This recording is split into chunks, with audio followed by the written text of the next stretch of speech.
walk boundary update. We will start by calling roll for our board members. If you are present, please indicate so by saying present. Director Gregory? Present. Director Song? Director Song is absent. Director Clark? Present. Vice President Cook? Present. And I am present. And president, just in case. Okay. Really excited to hear an update about this. I know we've been talking about this for quite some time, so let me call upon Superintendent Vela and to kick us off on this meeting. Thank you, President Margale, members of the board and team. Wanted just a quick reminder, it is a 30-minute session today due to some other sessions we have. I want to introduce, first of all, our Deputy Superintendent, who will kind of set up the evening for our presentation tonight. Dr. Behringer. President Margale, members of the board, Superintendent Bella, Ms. Curry, appreciate the opportunity to introduce both our Executive Director of Operations, Dave Buzzard, and Justin Dennison, Director of Transportation.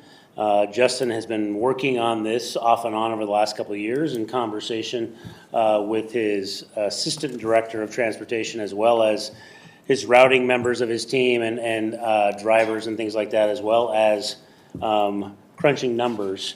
So we're happy that he's able to join us this evening and walk us through a couple different scenarios and some possible slow rolling out of some solutions that the board has been searching for over the last couple of years. So with that, I will turn it over to Justin to get us started.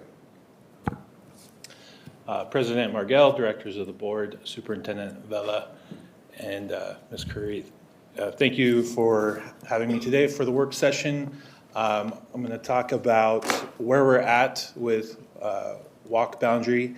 But first I'll review from our meeting that we had back in November. My team and I worked together to put together a what-if proposal that if we moved our boundaries from their current distances to 1 mile, which is what the state reimburses districts for, what it would take for us to operate at that level. And what we found was that there would be 1,800 more students eligible for transportation. And in doing that, we would add 29 additional runs and 17 bus routes. At the time, I estimated the cost to be about $1.5 million. And it would take at least 20 more bus drivers to accomplish that. I'll move forward here. So our costs have updated since this meeting. In November, about the time this presentation was taking place, we're working with our finance team to update our rates that we use to estimate transportation costs. That includes our per hour rate and our mileage rate. Our 24-25 mileage rates, I need to change the slide here. Oh, one too many. Our 24-25 mileage rates are per mile, $4.40 per mile to operate a school bus. And our wage rate is $42.70 per hour, which is inclusive of not just the hourly wage, but the benefits for a school bus driver. Also updated what our average mileage per route is, and our average route is 11,342 miles per year. All is that to say, and our average per hour a driver is 6.9 hours per day. All of that to say it's about $105,000 to operate the school bus each year, school bus route. So moving forward, I got you here. Moving forward into, we have 4 phases that we would like to approach this. Phase 1 is a pretty slow roll-in, and part of that is because we have identified that inclusive education routes are going to have to increase next year. So that is going to automatically take a certain number of bus drivers to operate those 4 routes that we're anticipating. We always have to have more drivers than routes because of absenteeism and coverage. So next year, our goal is to increase our bottom line of driver pool by at least 5. It doesn't seem like a lot, but we also know that going into the end of this school year with attrition, we're replacing people that have left, but now we also need to replace them and grow. So what we're planning to do is not actually change the boundaries for next school year, but what we're going to do is we're going to shave parts of the boundaries and maximize our bus routes that have space on them right now. And we're going to do that at every level. We're going to do that at elementary, middle, and high school, with the majority of it occurring at the middle school level. And what on our initial look, we could see that, okay, we're going to add at least 300 students next year as newly eligible for school bus. So then when we go into next year, we're going to actually reduce the walk boundaries more significantly by a quarter of a mile. And most of the elementaries are very close to 1 mile right now. There's going to be a couple elementaries that finally get to 1 mile. The main one is going to be Fairwood Elementary. That one has some areas that are not there right now. And then we're going to start to see a step in with middle and high school. Middle right now is 1.75, so we'll be at 1.5 miles, and high school will be currently 2 miles will be at 1.75. In order to do that, we're going to have to increase by 5 more bus routes and 7 more drivers. If every bus was full to complete capacity for the buses that we're adding, it could add 840 more students. Let's see here. So phase 3 in 27 and 28, we would take it another quarter mile down. Now elementary is already going to be at 1 mile, so that's not going to change. Where we will see the change is at middle and high school. Adding another 5 routes and another 7 drivers, each year slowly stepping in. And then we would see that in 28, 29, we would hit the goal of 1 mile maximum walk for all students at all schools.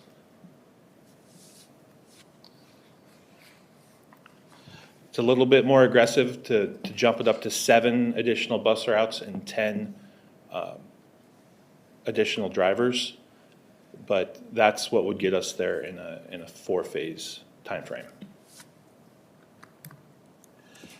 So in our final summary, in order to get to 1 mile, this is the driver workforce, and you can see where we're at right now, and how to meet these goals in each year, we have to be able to not only replace the drivers who leave through retirement and attrition, but we have to grow that number above and beyond. And when we get to the final point, it'll be 154 drivers in order to get to 1 mile for all schools. So now I'd like to open it up to questions. So the macro vision is reducing the mile, I don't want to write in front of me. Reducing the mileage is still the objective being safety. So unfortunately, from my perspective, it is not the distance, but it is the distance without sidewalks that is the issue. And we are well aware of the fact that King County left us an ungodly inheritance in terms of sidewalks. And so, and then when you start to create throughways like the 272nd corridor, that isolated communities that made it very tough for them to negotiate a simple mile because you can't go straight. And so I guess if I was looking at these phases, I would hope that since safety is the objective, if we can't do it all in a given phase, I want to take care of the kids that don't have sidewalks. But that requires us looking at the routes and all of the compiling of data that that's going to take. Yeah, yes, I agree. I think when we have a phase and we know that we're gonna add a certain number of routes, that then we are prioritizing the safety of where those routes go. So that's definitely a consideration that will be factored into those decisions. Well, having dealt with funding at the public level, I do not feel secure in a four-year plan.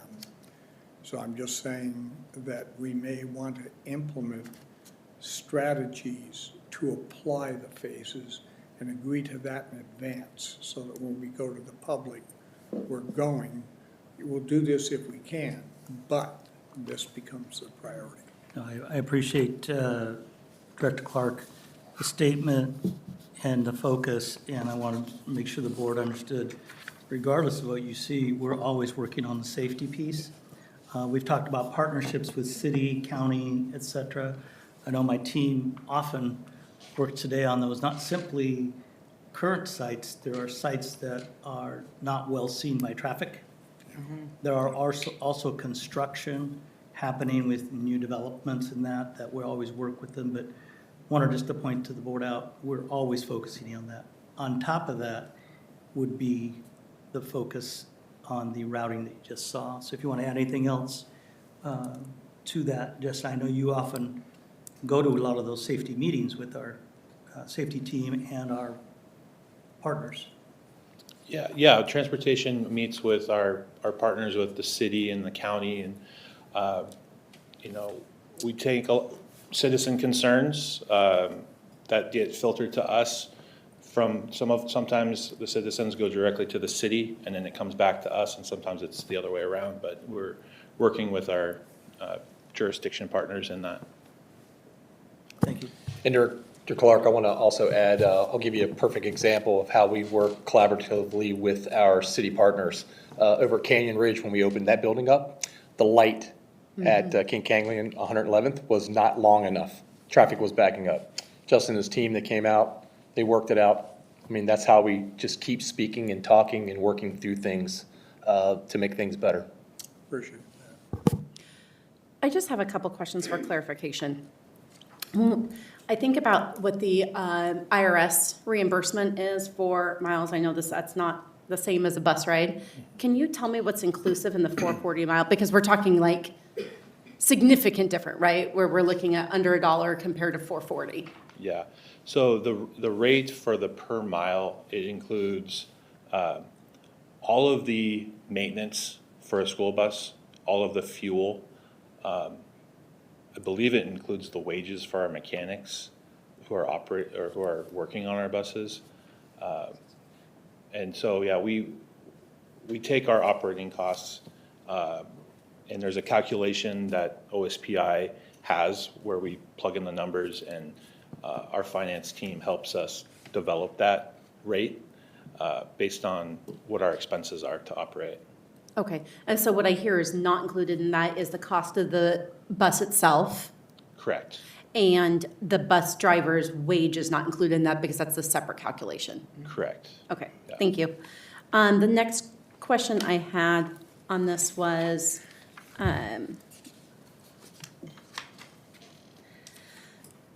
just looking at what the additional, now this of course is if every bus is fully at capacity, and we know that different routes, I mean, you can't. Yes. Not every route will be Not every full. route's gonna always be at capacity, what that looks like.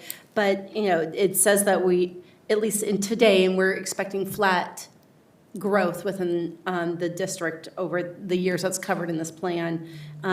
We need about 1,800 additional seats to get to that 1 mile. But the total in here is over double, I mean, it's at least over 1,000 above that.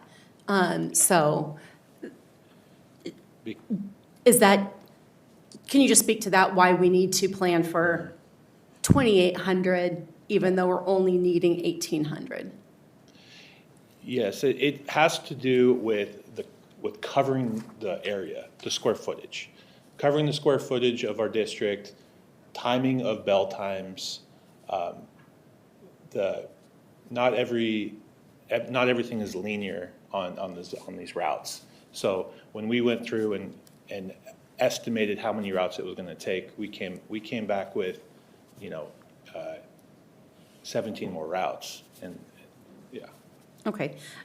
Could any of that be taken care of by changing of boundaries, doing different, making 2 routes into 1, so it's a longer route? I mean, Well,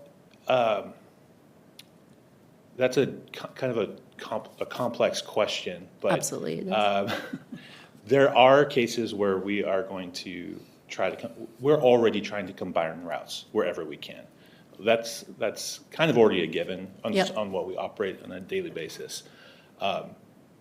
There are times where we have overflow, and so you might have one route that's completely full, but you have to add another route, but you don't have enough to fill all the seats in that one. And so then you're gonna have, a number of open seats in all.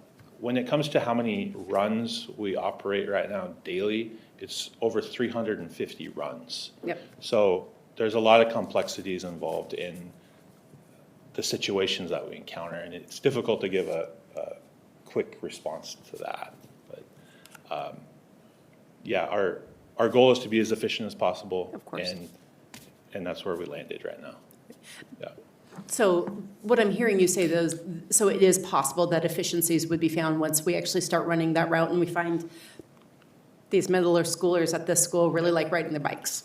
And so they're not gonna be on, so we can combine 2 routes potentially because there's room on that, so, okay. Sorry, just a couple more questions. The 1.5 in costs, how much of that would be reimbursed then from the state because they reimburse at the 1 mile? And all of this would be 1 mile or more? Well, it should be all reimbursed. They say Okay. that transportation is fully funded, but what we find is that we're like 95% funded because it's taking previous year's expenses and giving us an allocation for the current year. Fair. And so if we spend more than we're recuperating, then we're kind of always catching up. Mm-hmm. So in theory, the money should be reimbursed. Okay. Including, even though, it was done in 2 different pieces of the per mileage and the cost of the driver, both the cost of the driver and the mileage would be fully reimbursed?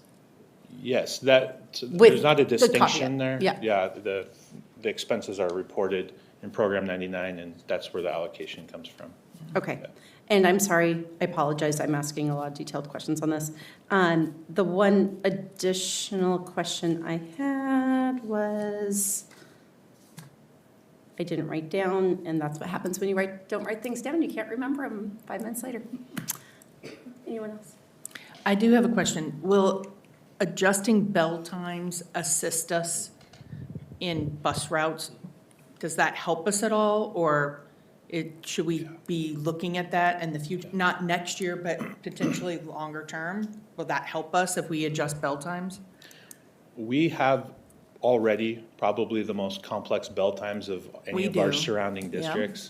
We're also And- bigger than me. We So- know. We feel as though our efficiencies there are close to maximized. Okay, And we have a lot of different bell times. So I think we're pretty good on that right now. okay. So on that point about the additional cost for the first year, I assume that means that essentially that first time that we spend it, we're not getting that money back per se because it's going to go straight into it and then we get it reimbursed. But that means that money is gone already. And then every year it's just going to keep coming to pay for that next year, right? Yes, that's how I understand it. But if Raul has another opinion on that, I would be happy to hear that. Yeah, it's a pretty accurate assumption. Okay, so the cost would end up being 1.7 million initially, but then in perpetuity, it'll just be repaid to us Right. after that. But we do have to be out that amount of money initially, right? I just want to make sure. I Yeah, no, understand that is correct, because Okay. the basis of the current year was the prior year. Yeah. And then in perpetuity, you got your rebase. Yeah, Year by goes year. up. Okay, that makes sense. The other question I had is, we're looking at 154 drivers, which is obviously just about 30 additional drivers. How likely, like, how much trouble are we having getting enough drivers currently? Like, are we starting this school year with a full complement of all the drivers that we need? Or are we having to do overtime and other things to mitigate that in some way? No, that's a great question, and that's gonna be our biggest challenge, is to realistically get our staffing levels to where they need to be, because, you know, there's a lot of changeover in the bus driving role. We anticipate that what we presented for next year, we're gonna be at a point where we're fully staffed for next year, adding these 4 inclusive education routes.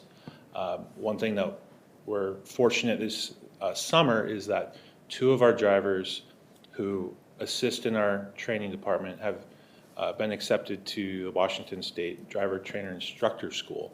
And so they're gonna be state certified bus driver trainers that we have 3 now, we're gonna have 2 more. So we're gonna increase our ability to get, you know, just the best training possible. You know, our goal is to do it quickly but safely, get them through our program, and then keep them here. So that, you know, that's a fair point that should always be brought up, is that this plan is so dependent on our staffing levels and our ability to come through with that.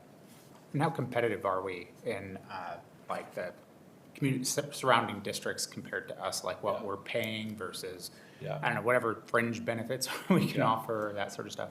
When we're bargaining, we take into account our, you know, 8 local districts that are in our area, and we try to be extremely competitive in our, you know, in our offer to the bus drivers. And the thing about bargaining is it's always somebody else's turn to go up, and so then the bar gets raised, you know, almost every year with that. So when we started the contract last year, we were right at the top for our area, and so. Would also add, Vice President Cook, that recall during COVID, we had a difficult time keeping drivers. Yeah. And there were districts that were, you know, delivering food and a number of other things. And as activities began to be implemented, that picked up the drivership. So I commend our team for the work they did in getting those drivers back and keeping them here. And I'm really excited about the 2 additional trainers. Just to give you an idea, it takes time for a new driver that comes in with an application. And if we're not ready to go with the training, it's going to be some time before they actually can drive for us. So to have that on site safely and as quick as possible, big impact. Are we able to augment that training through, like, other means? If say we don't have enough trainers, are we able to send someone to training outside of the district so that we aren't waiting on that? Yeah, those resources don't exist other than like a private training school. Yeah. Which are like a CDL school. A lot more expensive, or?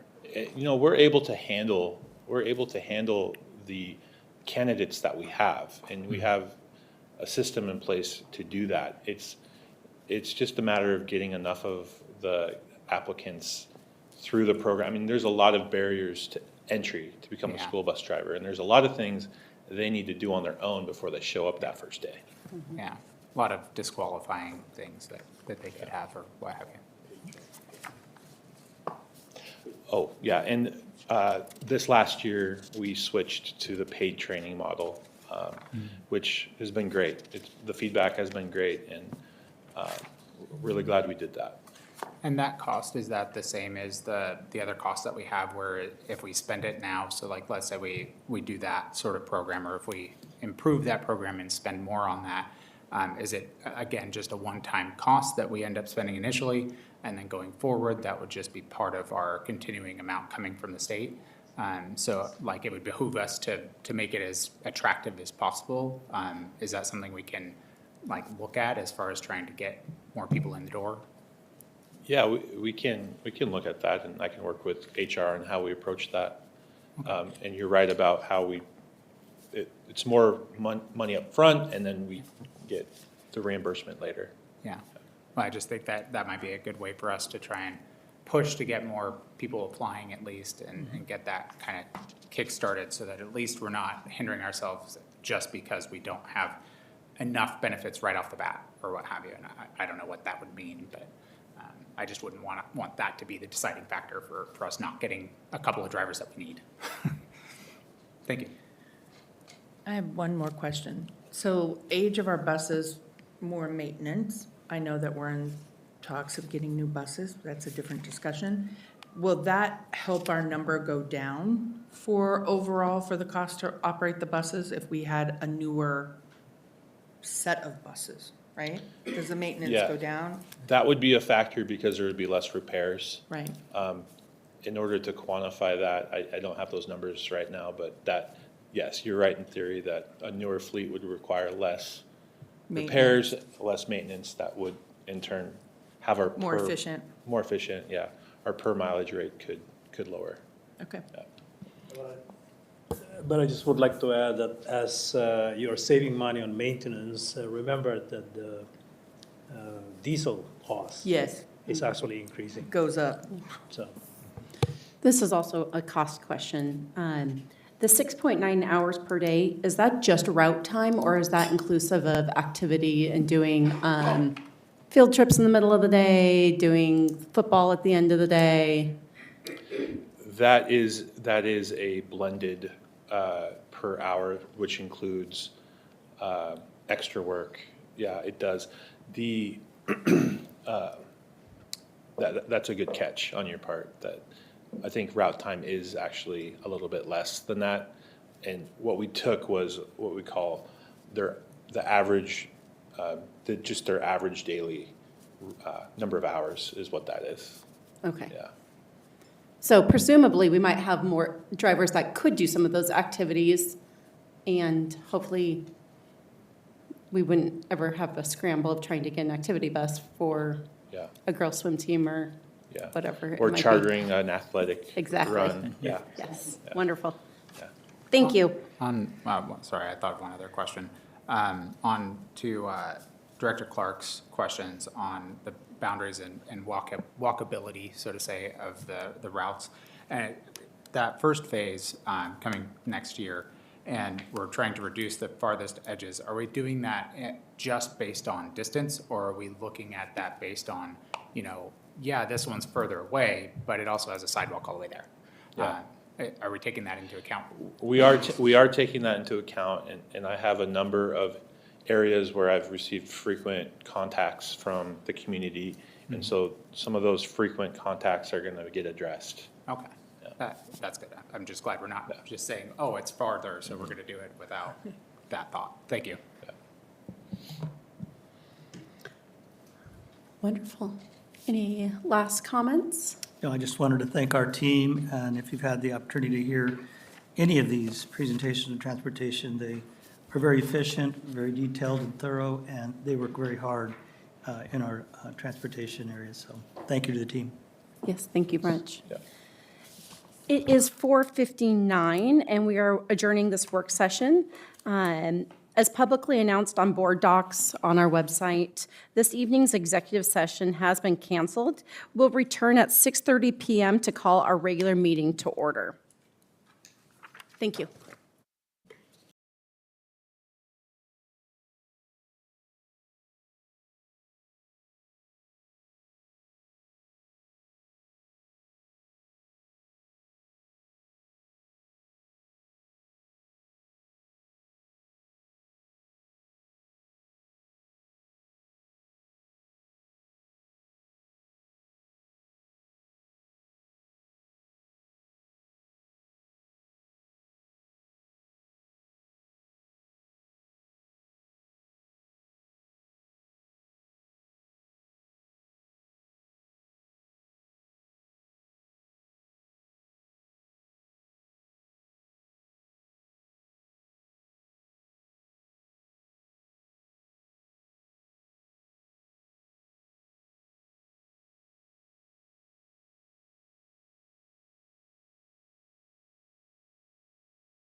Good evening. It is 6:30, and we are calling this regular meeting of the Kent School District Board to order.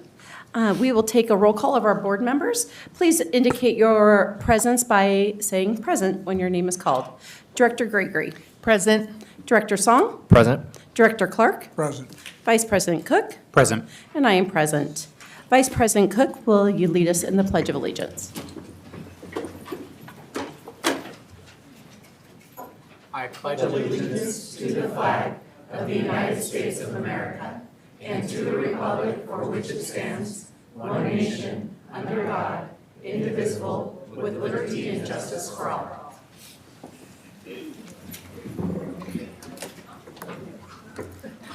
Good evening and welcome to the Kent School District Board meeting, which is held in public to comply with the Open Public Meetings Act. We welcome the public's participation in this board's meeting and thank those of you who have come to this meeting and those who are viewing via our live stream. The purpose of a board meeting is for the board to conduct its business in public. During the meeting, the board will listen to but not respond to comments from visitors. Whether made verbally in person, verbally on video, or written, comments are limited to a total of one per person per regular board meeting. One additional comment per person may also be submitted for a public hearing topic if there is a public hearing on the agenda. All forms of public comment are subject to Chapter 4256 RCW Public Records Act. The public may comment at regular board meetings in a manner authorized by state law. All comments must adhere to policy 1420P and procedure 14, let me rephrase that. All comments must adhere to policy 1420 and procedure 1420P. If you wish to make a comment to the board, comment forms are available for completion prior to the meeting, and forms must be turned in no later than once the beginning of the legislative report. No forms will be accepted once this report has begun. Comments are limited to 3 minutes. And please, we do ask when we hit the 3 minutes that comments do stop at that point. Public comments will be heard after the agenda review. Students will be the first to speak on any topic during the student voice portion of the agenda, which takes place immediately following this opening. General public comments from non-students will be heard during preliminary communication from the audience. Any remaining comments, whether from students or non-students, will be heard at specific agenda items and during the final communication from the audience. Student comments will be heard first on any topic. Please state your first and last name prior to beginning your testimony. Abusive public comments personally directed towards the board, staff, or students will not be tolerated. The use of specific names or personally identifiable information of board, staff, or students is not allowed. Board members or KSD staff members may interrupt or terminate an individual statement when not adhering to procedure 1420P. All comments, whether verbal or written, must adhere to the standards of civility as defined in Policy 1400, Meeting Conduct, Order of Business, and Quorum. If you're seated in an overflow room, there is a brief delay in the live stream audio. We will allow extra time for you to make your way to the boardroom after your name is called. Tonight, we do have a full audience, which is wonderful. So we do have 2 auxiliary rooms open, so we will need to make sure that we wait for that time. Individuals with items for the board or superintendent must provide the items directly to safety services staff. Approaching the dais during the board meeting is not allowed. Any items turned in will be provided to the board and superintendent following the meeting. We now move on to item 1.06, our land acknowledgement. Director Song, could you please read our land acknowledgement? We acknowledge we are gathered upon the ancestral lands of the Muckleshoot Indian tribe, who historically lived throughout the area between the Cascade Mountains and Puget Sound. Thank you very much, Director Song. We are now to our agenda review. Superintendent Vella, are there any changes to the agenda? President Margell, there are no changes to the agenda. Is there a motion from the board? Move to approve the agenda as printed. Second. A motion has been made and seconded. We are now open for discussion. Seeing as none, a motion has been made to approve the agenda as written, and the motion has been seconded. We are now going to vote. All those in favor, please raise your right hand and say aye. Aye. The motion passes 5-0. Our next topic is student voice. President Margell, there are no student comments at this time and no online or written student comments. Thank you. We now move on to a fun part of the evening, our recognition. there are 3 very special groups of honorees. We're taking a group photo following each special recognition. If you please wait to leave the meeting until your group has had their photo taken, we'd appreciate it so we can have that group all together. And for our first section, I call upon Superintendent Vela. Thank you, President Margell. I'd like to invite Dr. Rebecca Kim, our Associate Superintendent of Teaching and Learning, to begin the introduction of our first presentation.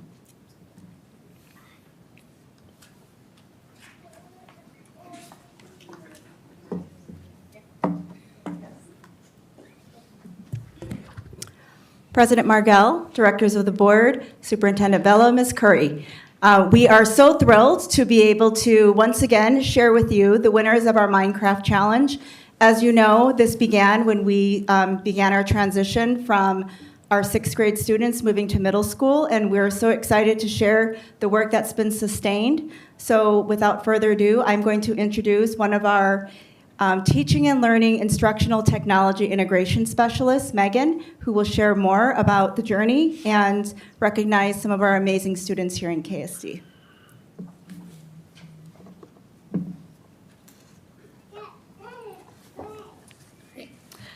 Thank you. Before I start, do I get control? Can I? Okay, perfect. Thank you.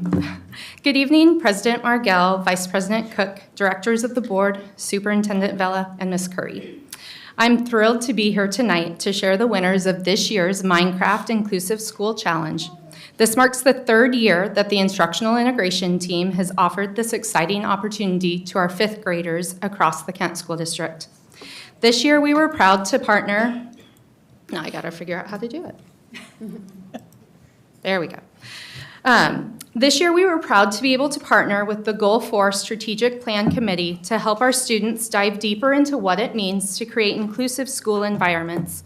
Our young designers were challenged to explore the concept of inclusion through the lenses of social belonging, community spaces, innovative design, and accessibility. Working in teams, our students imagined and built prototypes in Minecraft that showcased how their future middle schools could become more inclusive from their perspective. Each team then created a 2-minute video using PowerPoint to explain how their design would contribute to a welcoming and supportive school community. Over the past 3 years, we've received more than 500 student submissions from 22 of our elementary schools across the district, giving our students a powerful platform to share their vision of what inclusion means to them and what they need to feel like they truly belong. We've received feedback, and we will continue to gather feedback about how we can further develop this challenge beyond Minecraft and encompassing grades 3 through 10 to truly get to the heart of inclusivity for our students and ensuring that we work with Dave Boussard and team to realize this for our students. And now I'm excited to be able to introduce this year's winners of the 2024-2025 Inclusive School Challenge. We will recognize each winning team individually, asking you to stand while being recognized, and then you may be seated. And then at the end, as was said, we'll ask students to come to the front so that we can recognize you again with a small gift. So let's begin with our Canyon Ridge Middle School winner, Ella Tong. Ella, if you're here, please stand.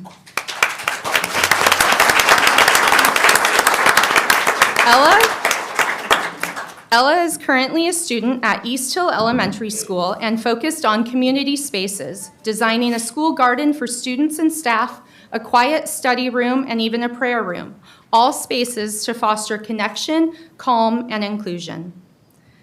Next, we'd like to celebrate Ariana Aledo, Jonas Osman, and Miller Smith from Horizon Elementary School.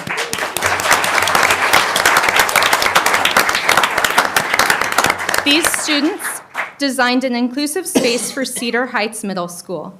They imagined a lunchtime stress tent, a place where students can unwind with worry stones, fidgets, and soft lighting. It was a thoughtful way to support student well-being during the school day. We'd now like to recognize our student Leo Emmons from Glenridge Elementary School, who designed a space for Matson Middle School.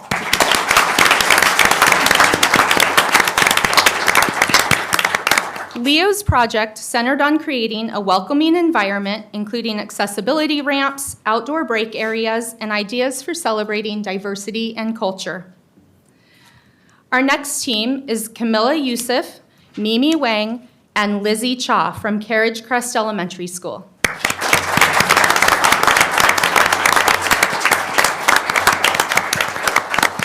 They designed a space for Meeker Middle School where they envisioned calming areas throughout the school, a culture corner where students could share and learn about each other's backgrounds, and even a flag display representing the community's rich diversity.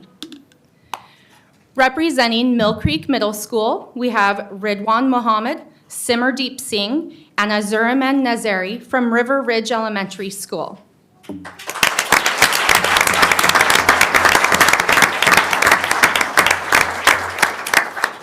Their submission promoted belonging and emotional expression through an outdoor garden, an art space for sharing feelings, and cozy nooks in the library. And our final team, also from Carriage Crest Elementary, designed an inclusive space for Northwood Middle School. Liam Kane, Kylie Kroll, and Jillian Sal, please stand if you're here.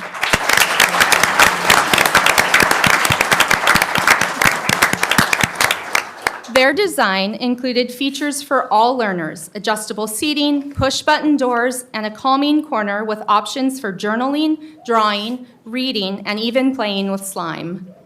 We want to sincerely congratulate all these students for their creative, thoughtful, and inspiring ideas. We're so excited to announce that we'll be working with each of the middle schools to bring elements of these projects to life, ensuring that their designs will make a real impact for future students. To celebrate their achievement, these students will all be taking part in a special field trip to visit the Microsoft Inclusive Tech Lab on the Microsoft campus in Redmond, Washington on Monday, June 2nd. During this field trip, the students will get to tour the Inclusive Tech Lab, meet with programmers from Microsoft in Minecraft, and participate in a workshop to design and prototype adaptive toys for kids. Students, please join us up front so that we can please congratulate you.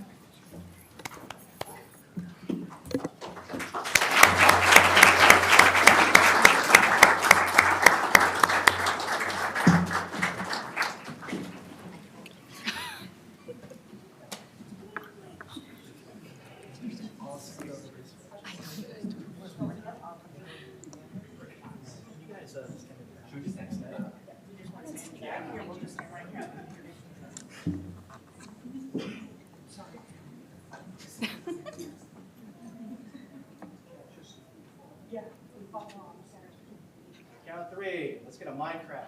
1, 2, 3. Minecraft. Thank you.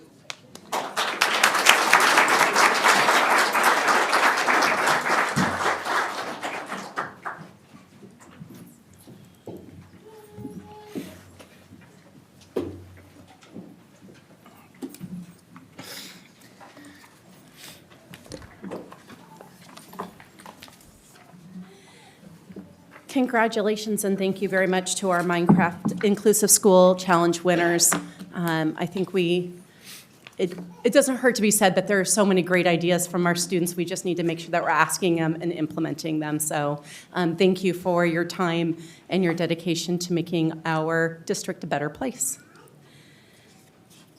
We now move to our second area of recognition, our 2024 National Board Certified Teachers.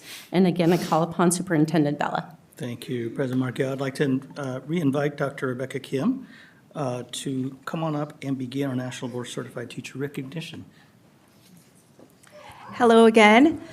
We are thrilled to be able to celebrate our National Board Certified Teachers this evening. This is a prestigious and hard-earned award. I want to thank our facilitators who've been supporting our newly National Board Certified Teachers for all of your hard work.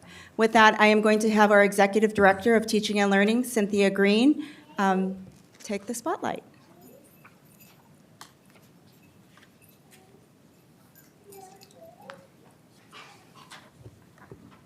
Board President Margell, directors, Superintendent Vela, Ms. Curry, it is our distinct pleasure to recognize our teachers that are earning their national boards. I have Laura Marouz here, one of the facilitators with me, and just a few notes on what makes this such an extraordinary accomplishment for our teachers. National Board believes higher standards for teachers mean better learning for students. It's the gold standard in teacher certification. It's offered in 25 certificate areas. National Board certified teachers are nationally recognized as being among the best teachers in the profession, and they comprise approximately 3% of the national teaching force. Candidates work diligently. They provide a portfolio with videotaped classroom teaching, lesson plans, student work samples, and work to demonstrate subject knowledge area, classroom practices, curriculum design, and student learning through a written assessment. Candidates typically invest 200 to 400 hours in portfolio activities. Our National Board certified teacher facilitators are Ryan Chen. He's a science teacher at Kentwood High School. He couldn't be here tonight, but he became a National Board certified teacher in 2008. And Laura, who's here next to me, is also a facilitator. She supports the new Teacher Mentor program as a specialist in Kent School District. She became nationally board certified in 2014. We'd like to invite our 9 teachers earning this distinguished honor to come up to receive a certificate, which Laura will hand to you, and then stand in front as we recognize you. We'll hold our applause to the end, and then you'll be ready for your picture. Does that sound good? Or does that sound good? Okay. All right. Without further ado, let's please start. Oh, yeah. I can do 3 things at once, maybe. Thank you. All right. Niraj Nihotri, please. A science teacher at Meeker Middle School. Her content area is science and early adolescence.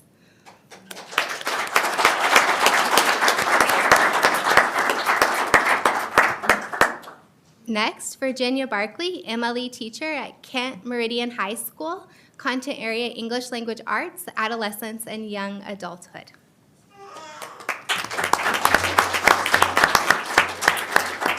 Hina Betty, dual language teacher at Scenic Hill Elementary School. Content area, literacy, reading language arts, early and middle childhood.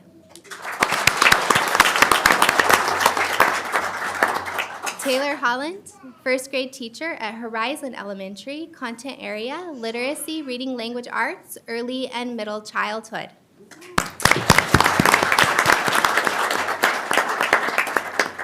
Amber Liddell, counselor at Kent Meridian High School. Her area is school counseling, early childhood through young adulthood.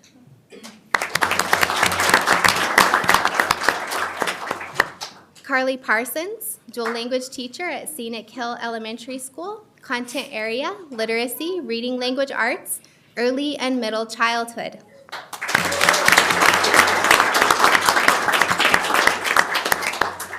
Tana Tingstad, academic intervention teacher at East Hill Elementary School.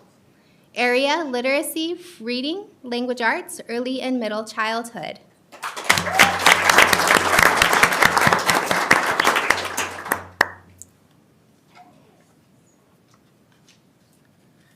Next, we have Marianne Yayewi, math teacher at Kent Meridian High School. Content area, mathematics, adolescence, and young adulthood.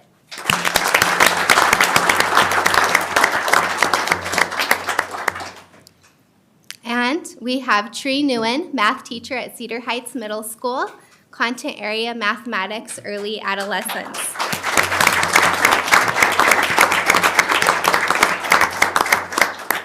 Congratulations on your accomplishment. We are so proud.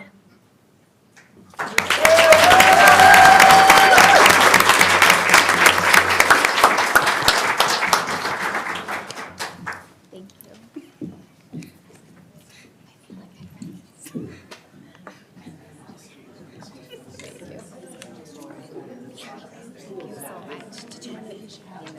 Are you guys going to get in the photos?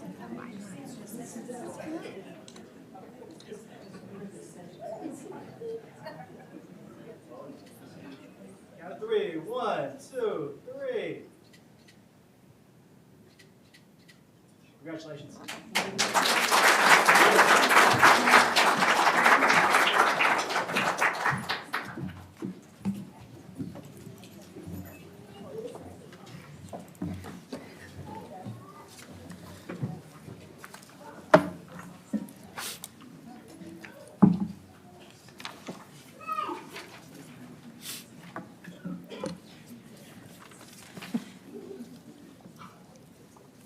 congratulations again to our 2024 National Board Certified Teachers and continuing the legacy that Kent School District has with having our board certified teachers and the excellence that they bring to our district.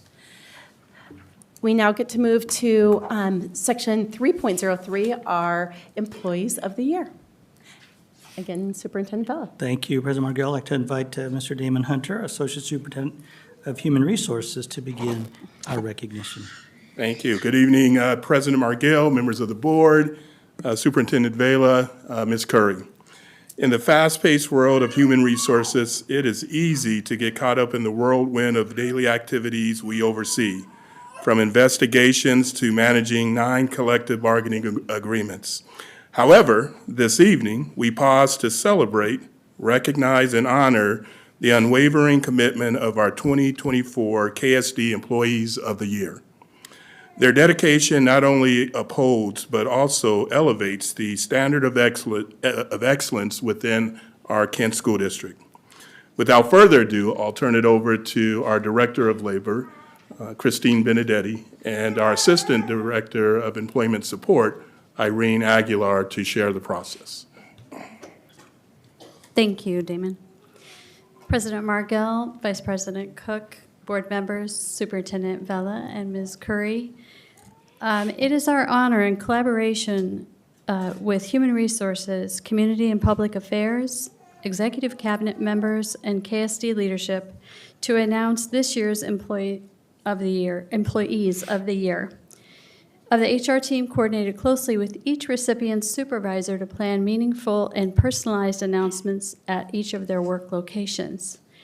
Irene and I are going to read the names of the recipients and some highlights of their accomplishments that were identified in the nominations received.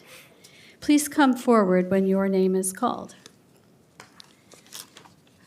First is Kathy Gingras. Unfortunately, Kathy was unable to be here tonight. She is an Application Analyst 3 and has been a dedicated KSD employee for over 29 years. With an unwavering eye on serving our students and those that serve our students, Kathy's dedication to Team KSD is a win for all. Her tireless dedication to ensuring seamless connections between Skyward and other KSD applications, and her joyful problem solving combined with her collaborative spirit and eagerness to learn make her an invaluable asset to Team KSD. And we want to congratulate her where she is on this well-deserved recognition.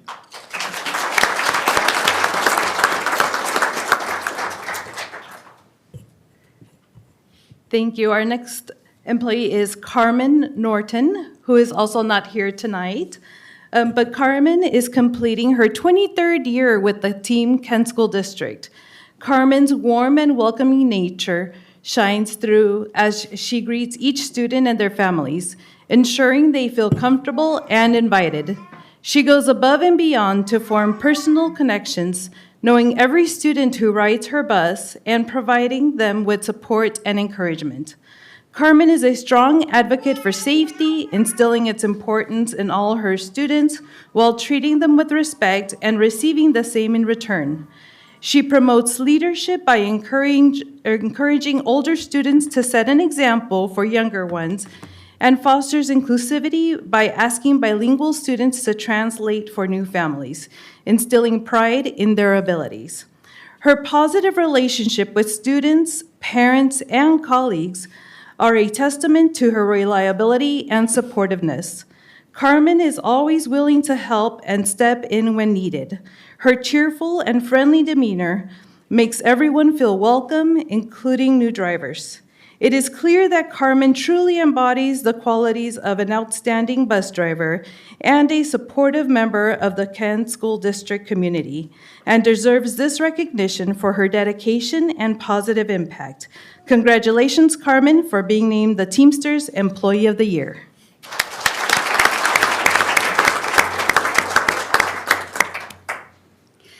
Next is our AFT Employee of the Year, Tori Herman, who is a head custodian. Is Tori here?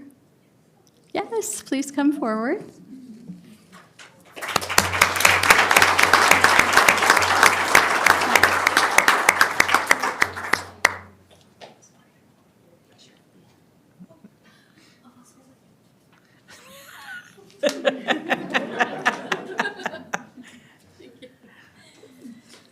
Tori joined Team KSD in November 2021 as a custodian at Meridian Elementary School, and in '24 she advanced to the role of head custodian.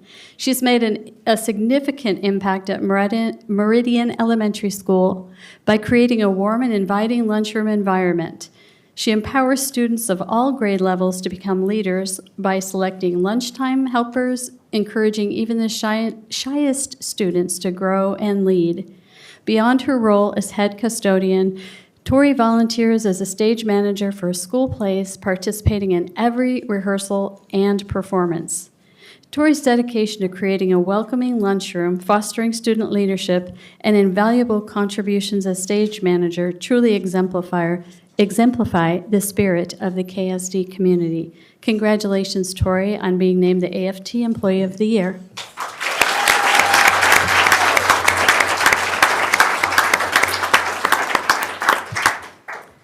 Up next, we have Guillermina Torres.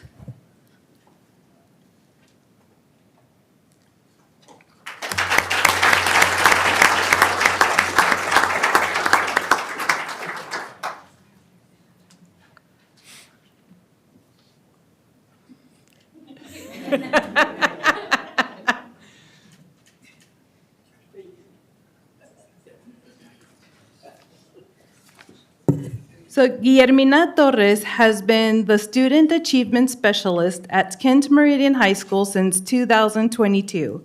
She is an essential advocate for Spanish-speaking families. Her unwavering commitment to student and staff is evident through her support in various areas, such as attendance, health room, discipline, enrollment, and counseling.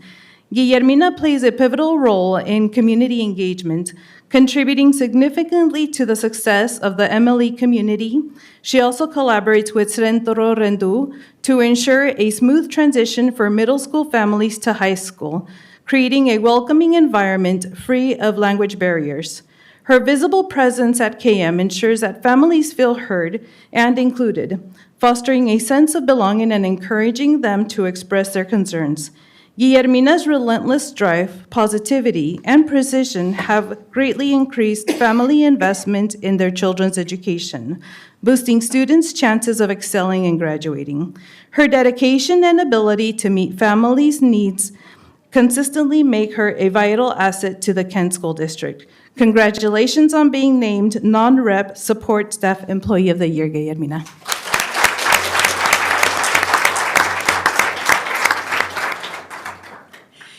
And next up is James Allison, the Assistant Director of Inclusive Education, representing non-rep Central Office Administrators.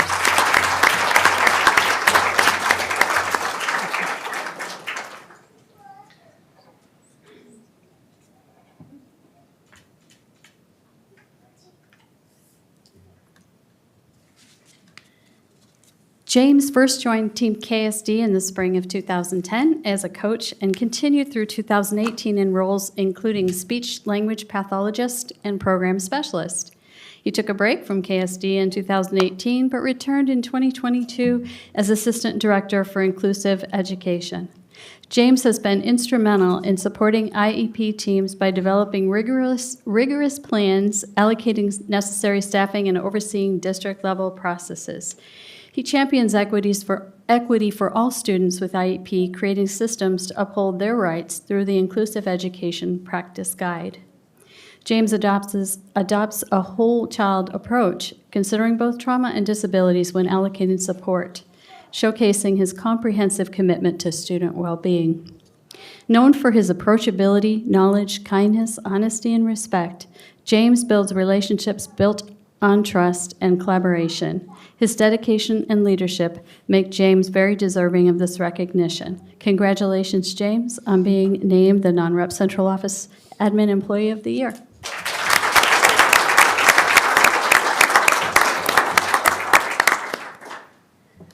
Up next, Hani Siktish.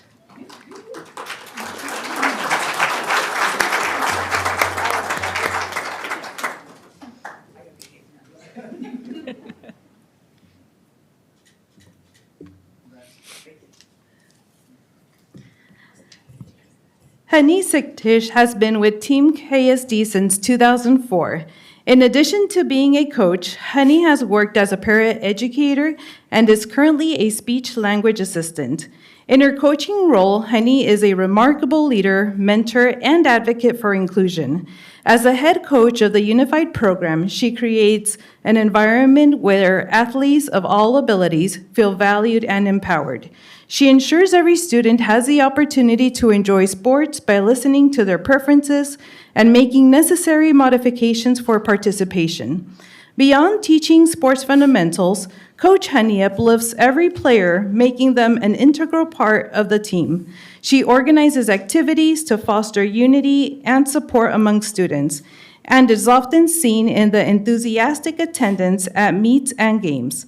Her dedication extends beyond sports, instilling confidence, teamwork, and respect in her players.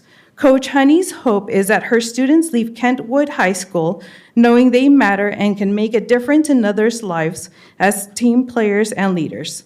Honey's unwavering commitment to the Unified Program, the athletes, and her inspiring efforts to promote a culture of inclusion truly deserves recognition. Congratulations, Honey, on being selected as a Coach Employee of the Year.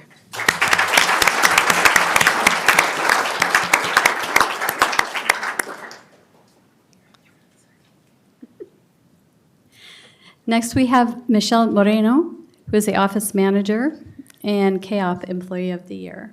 Michelle?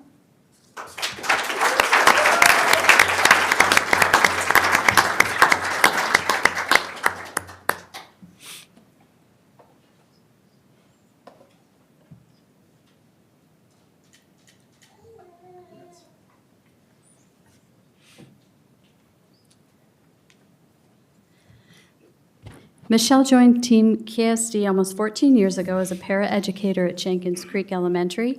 She moved to Horizon and worked as a paraeducator and admin assistant. She's been office manager at Horizon since 2014. Michelle is a remarkable bilingual resource and supporter of Horizon Elementary School. She enhances communication and creates culturally responsive materials for Spanish-speaking students and families. Her talent for translating and advocating ensures the needs of bilingual students are met successfully. She maintains a calm demeanor and solution-oriented mindset, supporting all students, staff, and families, even in stressful situations. Michelle organizes school and community events, fostering partnerships and directing an office team that promotes an inclusive, culturally aware, and service-oriented environment. Known for her friendliness, support, and knowledge as both a parent and coworker, Michelle truly embodies excellence in equity and leadership. Congratulations, Michelle, on being selected as the KOP Employee of the Year.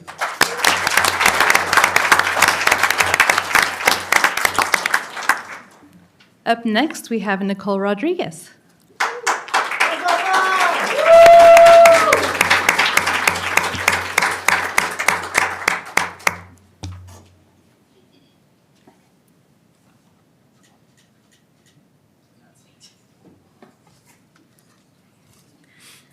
Nicole has been with Team KSD for over 20 years.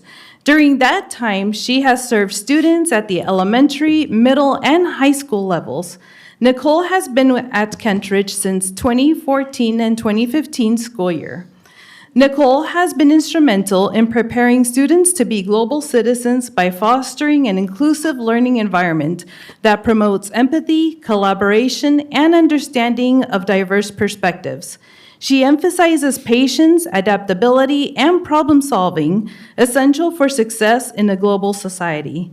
Nicole encourages cultural awareness and respect, helping students appreciate the value of diversity and inclusion, both locally and globally. She advocates for inclusive practices, ensuring all students have equal access to learning opportunities, regardless of ability. Nicole supports differentiated instruction, assists in creating individualized education plans, IEPs, and cultivates a classroom culture where every student feels valued. Words that describe Nicole include open, vibrant, and studious. She sparkles when discussing student goals, needs, and success. It's clear that Nicole loves what she does. Nicole's dedication, passion, and commitment to fostering an inclusive, empathetic, and collaborative learning environment were recognized in naming her this year's recipient for the CAP Employee of the Year Award. Congratulations, Nicole.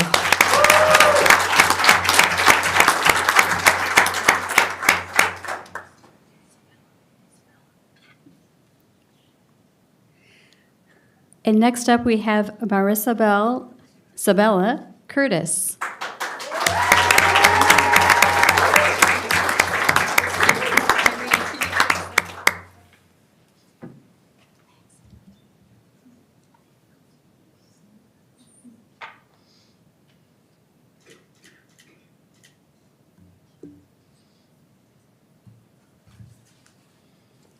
Thank you.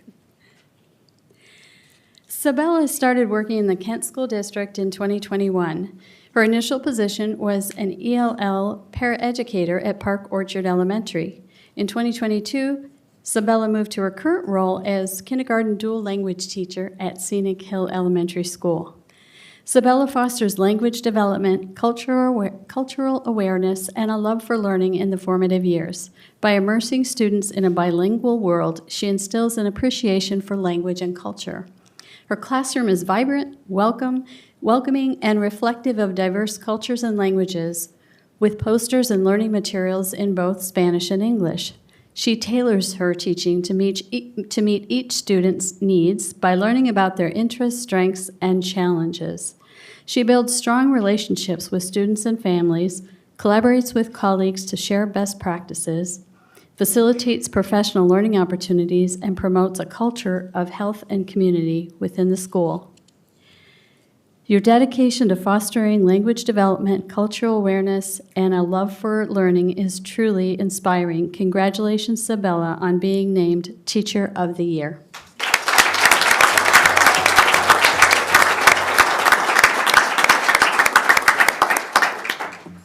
Up next, we have Audrey Brown.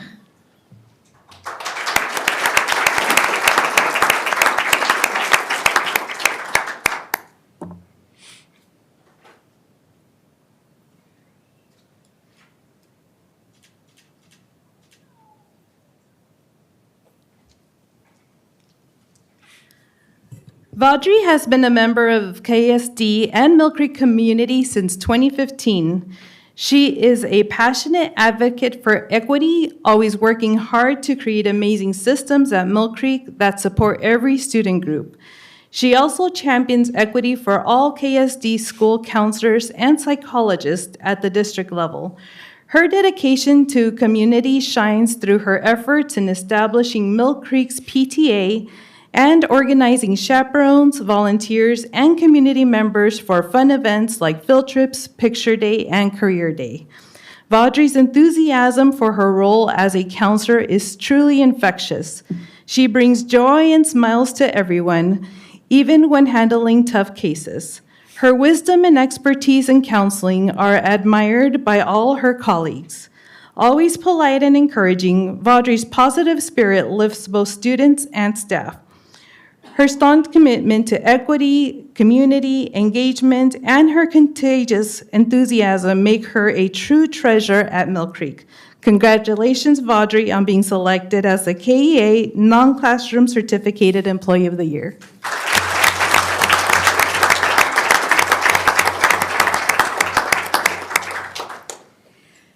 And next we have Harjeet Sandhu Fuller, Principal.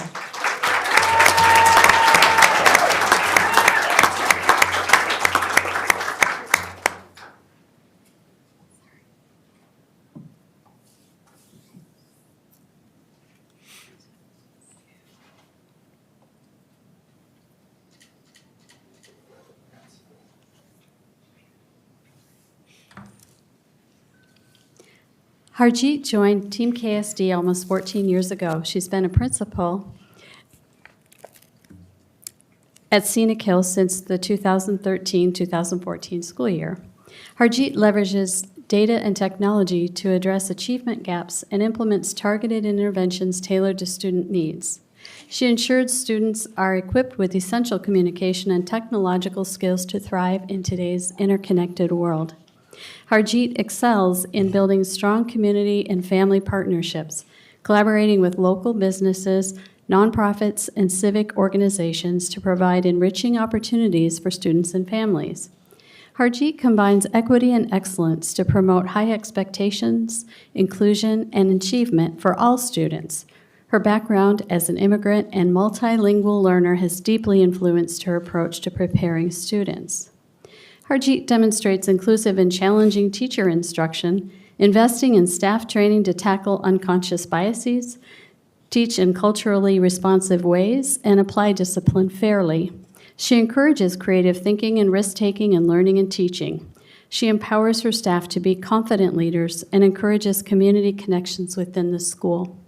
Harjeet's innovative, inclusive, and student-centered approach makes her a truly deserving recipient of the Employee of the Year award. Congratulations, Harjeet, on being selected as the Principal Employee of the Year.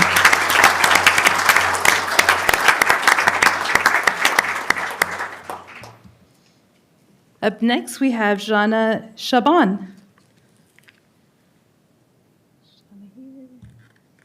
Don't think we have Jana, but so Jana joined Team KSD more than 20 years ago in November of 2004 as a food service helper. She now leads the production packaging line at Central Kitchen. Jana plays a crucial role at KSD by coordinating the production of meals for all students. She prepares and packs elementary meals, after-school snacks, and dinners, and continues her work during the summer to feed Kent's students. Her dedication ensures timely delivery of meals to each school daily.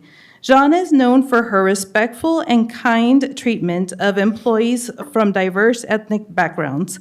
As a leader, she is described as fantastic, kind, caring, hardworking, and fair. She efficiently and professionally handles conflicts and is a supportive manager, always ready to assist or guide her team. Jana's exceptional coordination of meal production is vital to student success, making her an indispensable asset to KSD and an excellent choice for the KSFSA Employee of the Year. Congratulations, Jana.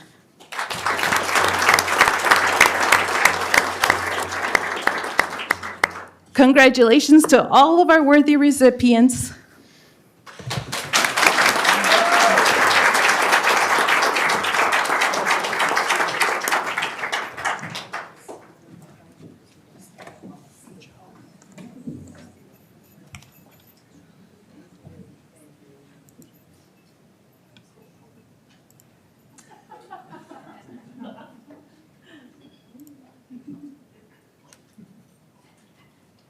Count three. 1, 2, 3.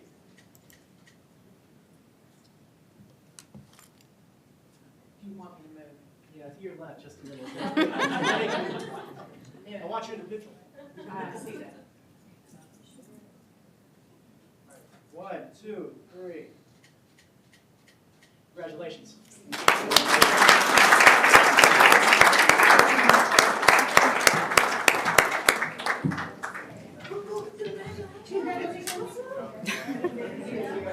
I knew that was going to happen. Oh, the framing? Yeah, he's like, You look like you were. We are going, we are going to go ahead and take a 4-minute recess. You never know. Everybody is, of course, welcome to stay for the rest of the meeting, but we also understand if other commitments keep people from doing this. We will come back here at 7:18.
Let's vote.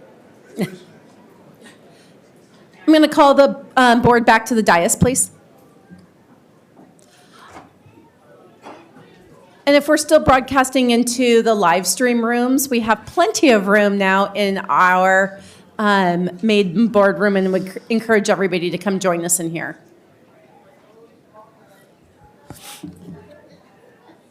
Where's our people? Let me peek around the corner. Okay, we do have a quorum, so we are going to go ahead and get started. Our next section is 4.0, preliminary communication from the audience. We have received 3 in-person general comments, 1 in-person specific comment, and have no online video general or specific comments, and no written comments.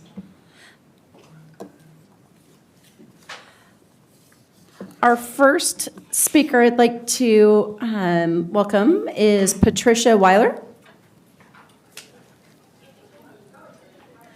Patricia Weiler. That's her. Oh. Good afternoon, Superintendent Vela, President Margell, members of the board, and Ms. Curry. My name is Patricia, and I am here today to express my deep appreciation for the Kent School District and to honor our remarkable graduating seniors.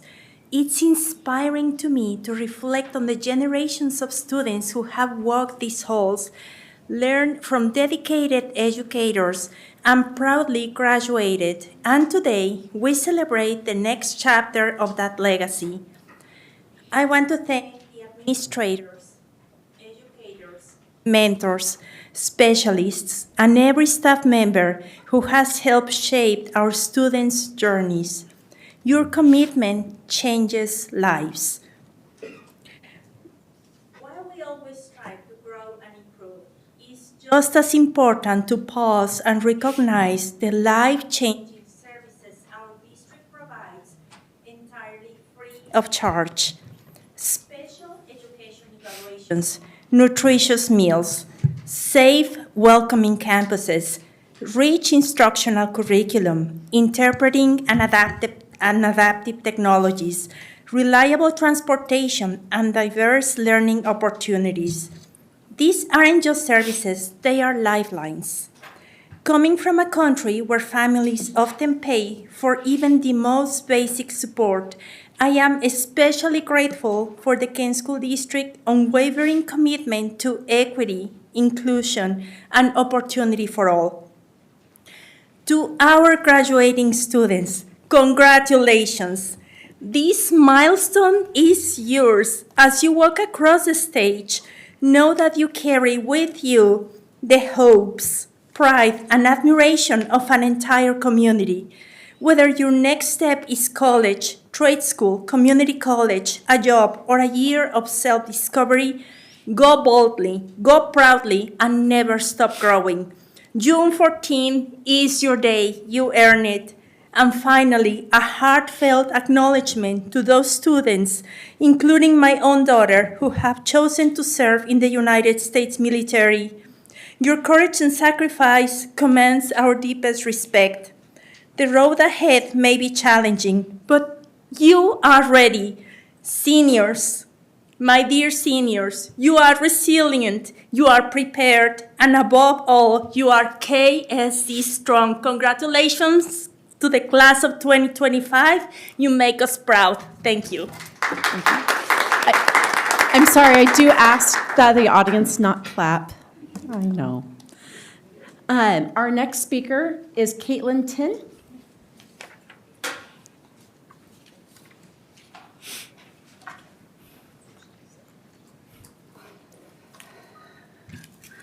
Good afternoon. My name is Caitlin Tin, and I am here to shine a light on some practices that are harming our families and students, because silence is complicity.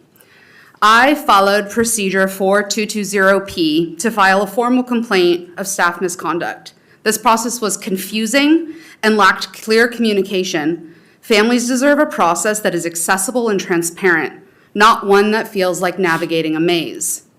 The investigation concluded that no misconduct was identified, despite a staff member yelling at me during meetings, behavior that was deemed civil under KSD's policy 5161. Yelling is not civil, it's not professional, and it's not acceptable from a representative of this district. Since then, the assigned investigator has resigned, and a note taker that joined in my interview about the complaint was later revealed to be a director in human resources, a fact that was not disclosed during my meeting. This creates more distrust within KSD.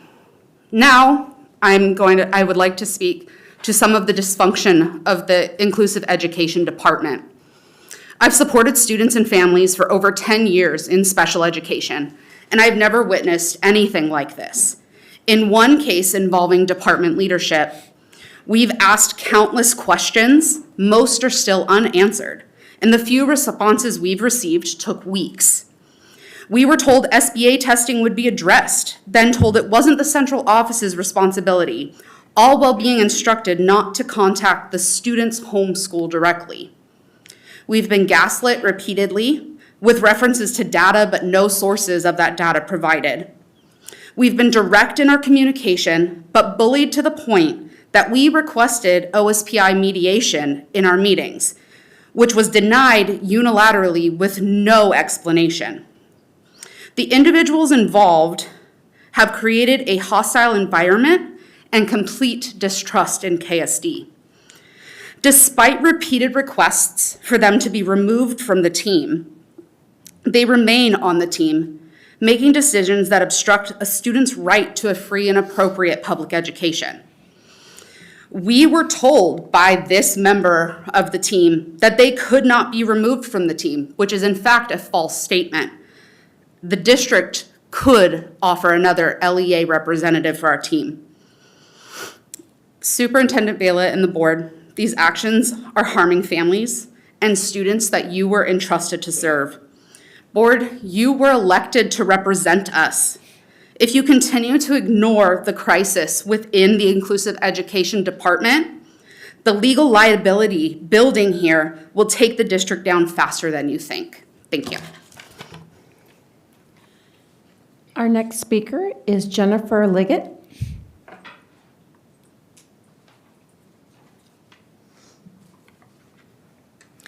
Hello, Board Superintendent Vela. I'm Jennifer Liggett, a single mother of 5, and I'm here again regarding my daughter's inclusive education services with specific questions that all remain outstanding. Your former HR employment support director had the audacity to email me the day before she resigned stating, "At times, your question has been answered, and it seems you are just expressing that you're not satisfied with the answer you received," when in reality, they simply haven't been answered. But you all know this because you're CC'd on all the emails.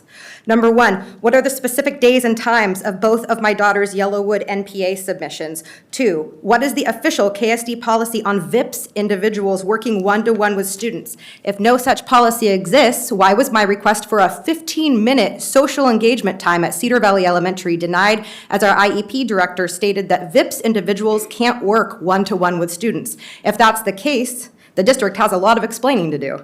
Why has our manifestation determination meeting held over a month after expulsion, which went beyond the legal 10-day window? Why does our IEP director refuse to correct her documentation errors in our manifestation meeting documentation paperwork and prior written notices, instead forcing a due process hearing when she could simply correct her own personal error? Why has KSD failed to obtain the meeting notes from a January 2025 NPA meeting that we've requested multiple times? Why did KSD not get adequate documentation of the NPA expulsion? Why did our IEP team director continue to remove individuals from my email threads declaring it was due to FERPA despite a valid FERPA release on all individuals? What policy change led to the invalidation of previously accepted ROI forms for my education advocates? What are the district's standard operating procedures regarding receipt, storage, and enforcement of current ROIs? Why was my daughter not provided interim educational services from February 20th until May 19th? 3 months, despite multiple requests? And what day and time did KSD submit our homebound education requests? What is the official KSD policy regarding the 48-hour communication response time as quoted by our IEP director? Why did KSD fail to respond to my request to have a transportation backup plan, resulting in a no-show driver on my daughter's first day back to school after 3 months? This could have been prevented. Who decided that FAPE would only be offered at Relife in Puyallup, decide its known appropriateness for my daughter's needs, and inappropriateness, and how do annually pre-purchased seats at Relife affect placement neutrality and compliance with IDEA, and what is the process to determine FAPE without being tied to a pre-purchased seat location? Also, how much in district funds is being used to pre-purchase Relife seats that we may or may not use? Has our IEP team director properly obtained consent for all attendees to allow recording of all meetings per Washington's law? How is this following transparency and procedural fairness? On what grounds was a parent-invited community member denied participation in our IEP meeting in April when IDEA permits such inclusion under 34 CFR 300.321? Regardless of this person being part of a board, we have the legal right to have them come. In the last 3 months, how much money has the Kent District saved on my daughter's disability? Thank you. We now move to our next section. Superintendent report. Superintendent Vella. Thank you, President Margell. Tonight, I'd like to share with you a little bit more information about some school visits I was able to make. A few shout outs and congratulations that I always enjoy doing. So I want to start with the school visits. The first one was actually this morning at Kent Lake High School. They held their annual senior college and career signing event. And if you've ever been to that, it's just awesome to, during advisory period, all the students that are either moving on to college, career, or other come in and they sign their posters. And it's just a really cool, and yes, Superintendent Vella was there with pom-poms and everything that I could to make the noise, and just exciting to do that. So a shout out to the Kent Lake community to put that on. The other one was yesterday I had the chance to visit Kent Meridian High School, Nuestra Raíces Leadership Academy. And our very own Guillermina Torres, our non-rep central admin support staff today, actually led that assembly, and I opened for the students. And a little bit more about the Nuestra Raíces Leadership Academy. In the past, Cam would do a La Chispa, which is the spark in Spanish, and help support and mentor many of our Latina students. They decided to take that on their own this year. And through that leadership of the students and staff, they were able to pull together a great after morning and afternoon. From Mill Creek, we had 56 students and 34 students from Canyon Ridge participate, along with 40 Kent Meridian student mentors, had a chance to sit and have lunch with them and really talk to them about inspiring some of the work that is being done at Centro Randu and communities and schools in terms of mentoring our students. So I just wanted to share with you with just a wonderful time at KM. Some other congratulations, again, you heard today, the winners of our middle school transition inclusive school challenge. Wonderful to see those projects. I myself, and I think Vice President Cook, I think you attended at Meridian Middle, where we saw a lot of that Minecraft going on with the students. And also our National Board Certified Teachers. I know as a former principal what it takes, and teachers that put that extra effort into that and the support that they not only get from program but from each other. So congratulations, and also to our employees of the year. We spread out and were able to attend many of those, and just outstanding to see them here tonight. So once again, you are all a reflection of one KSD, so congratulations. Our Promise Scholars Program, this is a program that exemplifies our commitment to all students by demonstrating culturally responsive practices through nurturing academic potential that can successfully identify and serve students furthest from educational justice. This year, our Promise Scholars Program achieved a remarkable 50% identification rate for highly capable services and closing opportunity gaps. The program also continues to advance the vision of eliminating disparities in highly capable services while ensuring that students furthest from educational justice have equitable access to advanced learning opportunities. A reminder to family, the last superintendent's report I gave, I talked about a survey coming out. The survey closes on May 30th, so look for a link in your email. And remember, every voice matters, so please take a look at your email for that link. Inclusive education program review. I wrote in the weekly this last week for our board as part of our commitment to equity, inclusion, and continuous improvement. We're embarking on a collaborative effort to reflect and strengthen how we serve students through our inclusive education program. This work is part of our broader One KSD vision, unifying one class, one time, one community to ensure every student thrives. And I will continue to keep you posted in our weekly and other reports. Also proud to announce our core supplies initiative. All students in the 25-26 school year will receive core school supplies free of charge. That took a lot of effort over the last year and a half. And I know that in the years that I've been elementary principal and to date, we've always had schools with teachers having to provide support, supplies, and then the supplies are different in terms of where you go and where they go get them. And now we have a unified effort to make sure every student has a baseline of supplies for their support. 25-26 school year, we'll keep you posted on that. And thank you to our community partners for including our local PTAs, faith-based organizations, our community members, and community groups for working with us to provide core school supplies for every student. We are one community, united as one KSD. And thank you. This concludes my report. Thank you very much, Superintendent Bella. We now move on to the legislative update. This is when all remaining comment cards need to be turned into the blue drop box. Seeing no running, I call upon Director Clark. There's no legislative report at this time. We now move on to section 7.0, discussion and approval. Is there a motion on the floor? I move 701, gifts. Second. There's a motion and second for approval of item 7.01, gifts, donations, and/or memorials acceptance. We are now open for discussion. I'd just like to acknowledge that some of the support our schools are receiving. Cedar Valley Elementary School, the drama patrons donated $1,822 to support Cedar Valley Drama Club. Covington Elementary's PTA used $683 for transportation costs for the 5th grade field trip to Junior Achievement Business Town. And Ridgewood Elementary PTA raised $4,025 for music equipment for Ridgewood. Thank you. Thank you very much. Any further discussion? Seeing as there is none, there's a motion made for approval of item 7.01, gifts, donations, and a memorials acceptance. All those in favor, please raise your right hand and say aye. Aye. The motion passes 5-0. Is there a motion on the floor? 702. I move to approve item 7.02, second reading and approval of policy 3224, student dress. Second. There's been a motion made and seconded for approval of item 7.02, second reading and approval of policy 3224, student dress. We are now open for discussion.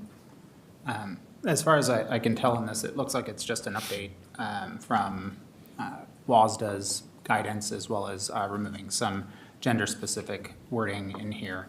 I don't see anything else, so I don't have a problem with it. I just wanted to make sure that our public was aware of the reason for us making these changes. Yes, and all of these items that we'll be discussing tonight have been discussed at length and both open for all board members to comment on, and then having the ability to provide comment and discussion during our previous work session. Seeing no further discussion, the motion's been made and seconded for approval of 7.02, second reading and approval of policy 3224, student dress. All those in favor, please raise your right hand and say aye. Aye. The motion passes 5-0. Is there a motion on the floor? Madam Chair, I move approval of 703, fifth reading and approval of policy 5050, contracts. Second. A motion's been made and seconded for the approval of item 7.03, fifth reading and approval of policy 50/50 contracts. We are now open for discussion. I just wanted to point out the changes that I had asked to be made in here seem to have been adjusted. So I wanted to thank the staff for resolving those minor issues, and then also adding in at the end the third-party contracted employees section. That last sentence, contracts where specific dollar amounts are stipulated by board policy and/or law will require approval of the board, which is actually already kind of the case. It doesn't really matter that we put it in here, but we're putting it in here to just remind anyone that's writing a contract for a contracted employee that they are aware of that. So. Seeing no further discussion, a motion's been made and seconded for approval of item 7.03, fifth reading and approval of policy 50/50 contracts. All those in favor, please raise your right hand and say aye. Aye. The motion passes 5-0. Is there a motion on the floor? I motion to approve 7.04, second reading and adoption of policy 55222, job sharing staff members. Second. A motion's been made and seconded for approval of item 7.04, second reading and adoption of policy 5222, job sharing staff members. We're now open for discussion. Just to let everyone know in the public that this one here is new to KSD, so it's something that we're adding to our policies, just working through the many different policies that are already part of WASDA that we're trying to bring up to date here. Seeing no further discussion, a motion's been made and seconded for approval of 7.04, second reading and adoption of policy 5222, job sharing staff members. All those in favor, please raise your right hand and say aye. Aye. The motion passes 5-0. Is there a motion on the floor? I make a motion to approve 705, second reading and adoption of policy 6106, allowable costs for federal programs. Second. A motion's been made and seconded for approval of item 7.05, second reading and adoption of policy 6106, allowable costs for federal programs. We are now open for discussion. Seeing as there is none, there's been a motion made and seconded for approval of 7.05, second reading and adoption of policy 6106, allowable costs for federal programs. All those in favor, please raise your right hand and say aye. Aye. The motion passes 5-0. I move to approve item 8, consent agenda in total. I believe that we actually have one item that does need to be pulled, 8.11 vouchers. Second. Can we make a corrected motion for? Okay. I move to approve item 8, items 8.01 through 8.13 minus 8.11 vouchers. Second. A motion's been made and second for approval of the consent agenda items 8.01 through 8.13 with the exception of 8.11. The motion has been made and seconded. We're now open for discussion. Would this be an appropriate time to bring up an issue that came to me that's separate from basically everything else that we're discussing right now? That would likely not be an appropriate time because it's not an item on the agenda. Okay. I mean, I can request that we add it to the agenda if you don't want to discuss it this way. The agenda has already been approved for tonight's meeting. We can, an appropriate time, we do have a process for adding items to the agenda, which we do have a board meeting in 2 weeks that we would be able to add agenda items onto. We can add items to an agenda at any time, though. Maybe we can ask our parliamentarian for confirmation of that. Mr. Leonard. Good evening to the board. So you have you could speak to it on your board report. You could certainly do that. But if you wish it to be discussed, the agenda item has been approved, and there was the ability to add at the beginning. You can certainly talk about it in your board report. Well, as far as my understanding of Robert's rules, the board is able to add anything to the agenda at any time during our public meeting. Is that incorrect? The board's rules, and you use Robert's rules generally, that has not been the practice of the board. I understand it's not the practice, but it's not, I'm not allowed to, correct? Again, that has not been the practice of the board, and certainly, I would defer to the board. I don't provide the rules for the board, how they govern yourselves, it's basically what's been found in Robert's rules and your previous practice. You've not generally done that. Okay, thank you. I will say you do have a motion and a second, I believe, Yeah. for the named items, Vice President Cook. That's correct. I think, Mr. Leonard, we would finish that. We're open for discussion currently Discussion, on the consent agenda Okay. item is where we're at right now. Seeing no further discussion on the consent agenda items 8.01 through 8.13, with the exception of 8.11. A motion has been made and seconded for approval of a consent agenda items 8.01 through 8.13, with the exception of 8.11. All those in favor, please raise your right hand and say aye. Aye. The motion passes 5-0. Is there a motion on the floor? I move to add an agenda item to our current agenda of discussion of an issue that was brought to my attention regarding an email that was sent to an outside person working with the state of Washington. Madam Chair, point of order, that would be inappropriate according to our process. And a reminder, we do not pull surprises at the podium. Okay. Do I have a second? Second? All right. So A motion has been made and seconded. We are now open for discussion on adding this agenda item. Okay. So We're not open for discussing it. We're just open for talking about adding the agenda item. Yeah, I'm confused. I don't know what we're. I'll have to explain why. It sounds So- like there's some context that I'm not. Yeah, so one, we are out of order for our rules, and I think that staying within the rules is important to the process by which we conduct our business. We're also in the middle of a consent agenda, which this obviously was not during the consent agenda. This would have been appropriate to add during the agenda review, which was voted on and had open discussion and was approved 5-0. We do also have another board meeting that is coming up that we can always add topics onto. Also, anything discussed here, we haven't had any prior information on or ability to be able to look at. So I would say anything at this time would be inappropriate to discuss, and that there is a more appropriate time, and we can look at adding this to a more appropriate time at future agendas when we have not already approved the agenda as given, and we have no information to be able to discuss this fully. So, given that you're speaking with quite a bit of an authority here, can you point to the policy that you're talking about? Robert's Rules of Orders and the quorum and decorum of how we run our agendas and have. Specifically? I think I just answered that. So you want me to read through all 700 pages or so? No. I can start that if you want. No, that would be also inappropriate and time wasting for the agenda that we have. Well, if you know what the policy is, like you're stating that it is policy. Again, we've also had our parliamentarian that you asked for to come and speak. They also gave their opinion, and this is.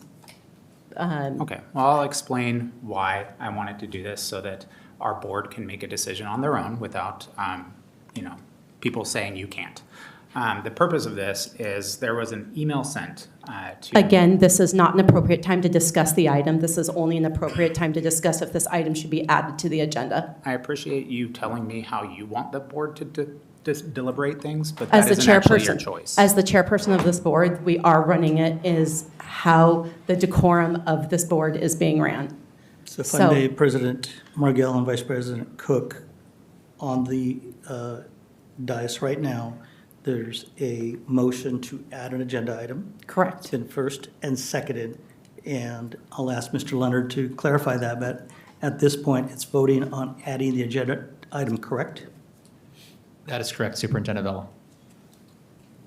Okay, let me ask this of our parliamentarian. Does that bar me from speaking to the issue that I'm talking about so that the board can make an informed decision? The comment and discussion related to the motion on hand should be limited to what the question is, and that is to whether to add the issue or add the item. Okay, I'll entertain any questions from the rest of our board if they have any questions about my request to add this to our agenda. I do have a clarifying question. Do I need to be able to read this email to make an informed decision? Will I need to be able to read the email to make an informed decision before we add it as an agenda item? I do not believe so, given my knowledge of the situation.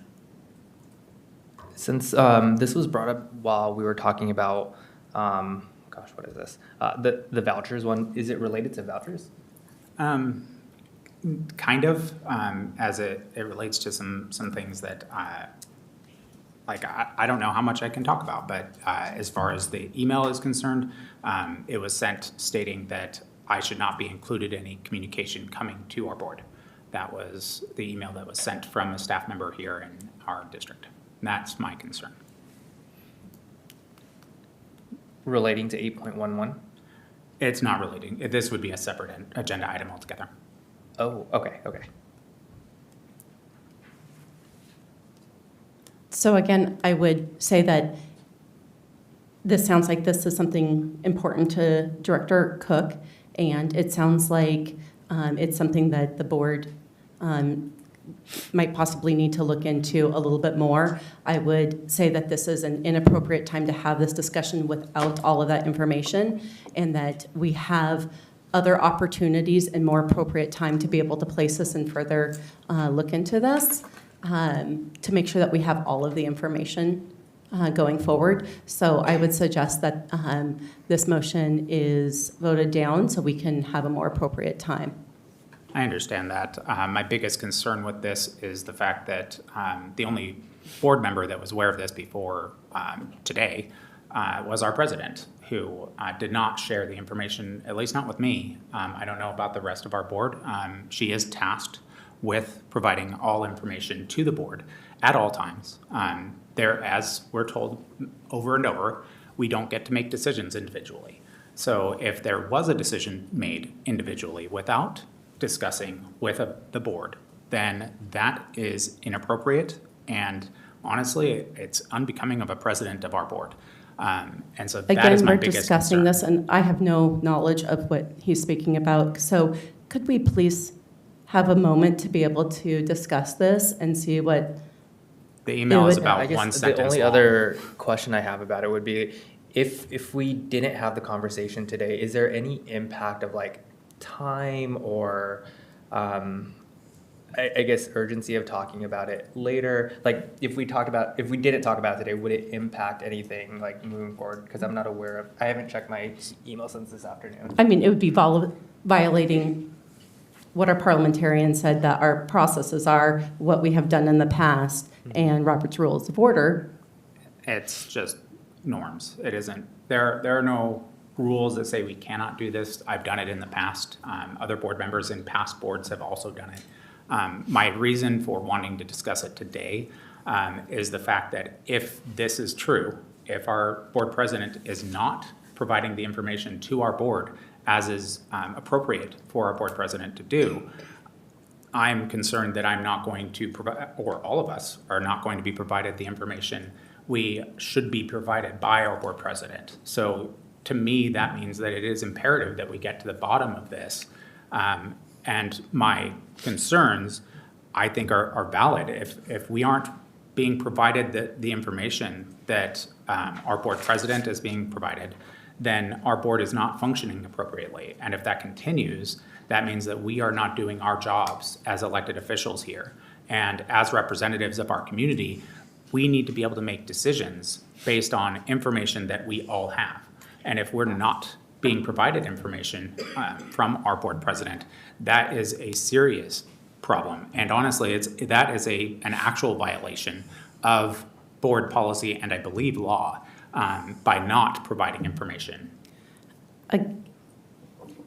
Yes. I am troubled by your reasoning. The purpose of this meeting tonight is the agenda that we adopted. Anything outside of that is to introduce a surprise and ask for a quick and not reflective position. There's nothing more destructive than having a board make a decision on Tuesday and change their mind next week and have to take it back because they weren't fully informed, which is why we don't introduce new issues prior. We do it when in fact it's a discussion about what the agenda will be, and that's when the decision is made.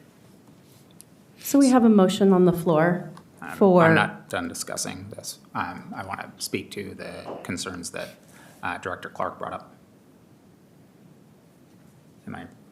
Okay. The board recognizes. So I would say that in my knowledge and to my understanding, it is far more detrimental to this board that we would have information not shared with the entirety of our board than it is that I am not following decorum. Decorum should 100% come after things like this. Like this to me is such a brazen disregard for the rule of law and the rules that we set here, and honestly, just providing information. If this continues, and I don't know if it is or not, a proposal for me would be that we have an investigation done personally, because if this has happened once, how do I not know this has happened all throughout the past year and a half that I've been on this board? We don't know anything that's happened or not happened at this time because we're not even discussing something because it's not even on the agenda. Because, again, one person's ability to make false claims does not make the board responsible for having to demystify your false claims. So is it your argument that I'm making a No, false my claim? argument, well, Obviously. my argument is that we don't even know what you're talking about because we've had no time to discuss it or look at it because this was not on the agenda for us to be able to meet about and discuss, as all of our items are looked at, so we have the appropriate amount of information to be able to discuss them and look at them. Okay, so to your knowledge, you've never Again, not we are shared the not information with us. Again, we are not discussing I understand. this item. We can discuss putting it on future agendas as necessary. We also don't know if it is a matter appropriate for open public meeting. I don't know. I don't know. Literally, I have no idea what this is because this is a surprise. So it could be something about an employee issue that we would not do in public meeting. It could be about anything. So there's steps and processes we go through. And while I appreciate Director Cook wanting to keep the decorum and making sure that nothing goes amiss within the board, I would assume then that would also be that we would keep our policies and procedures of being able to let all board members look at all the information before we move forward. Are we all included in that email? I literally like have no idea what email he's talking about. I have literally no clue what he's talking about today. So I can't even speak to it because there's been no knowledge of this given.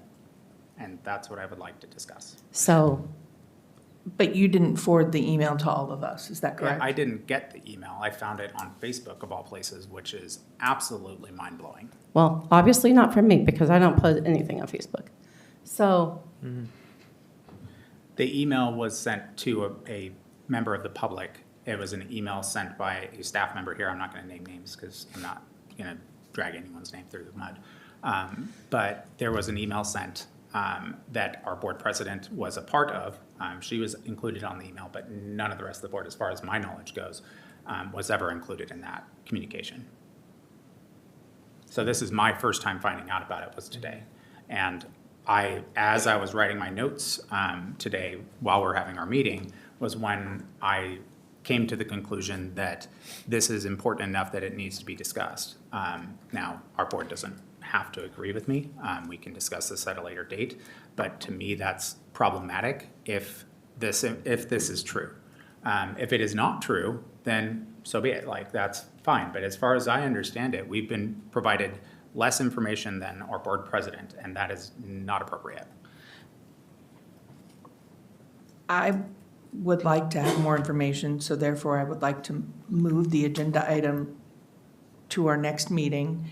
And allow me to be able to look at all the information, see the posts, see the emails, and understand the topic that it encompasses, and then verify that it should be discussed in open dais, because I am concerned that we could be opening it us for legal ramifications if it is a topic we shouldn't be discussing. Well, I mean, it's information that's out in the public, so I mean, there's no board privacy about something that we provided to the public ourselves. So this wasn't something that, was taken out of us for some reason, or they mistakenly shared. We shared it with the public. So this email was provided to the public, and I was never provided it, and I don't believe Director Song was at the time. But this email was sent outside of us, and it's now part of the public discourse. From the district. Not, the board didn't have any information about it because it never came to us. And that's my biggest concern, is that continues, even for 2 weeks, if that continues. That is majorly problematic, in my opinion. Now, if the rest of the board doesn't agree with me and they don't think that there's a problem with not receiving information and that our board is not being run the way that it should be, I can't make you agree that that's a level of importance beyond decorum. But it's up to you to make your decisions on how you want to move forward and represent our community here on this dais. Okay, so there's a leaked email. It's not leaked, it was provided as a public records request. Oh, okay.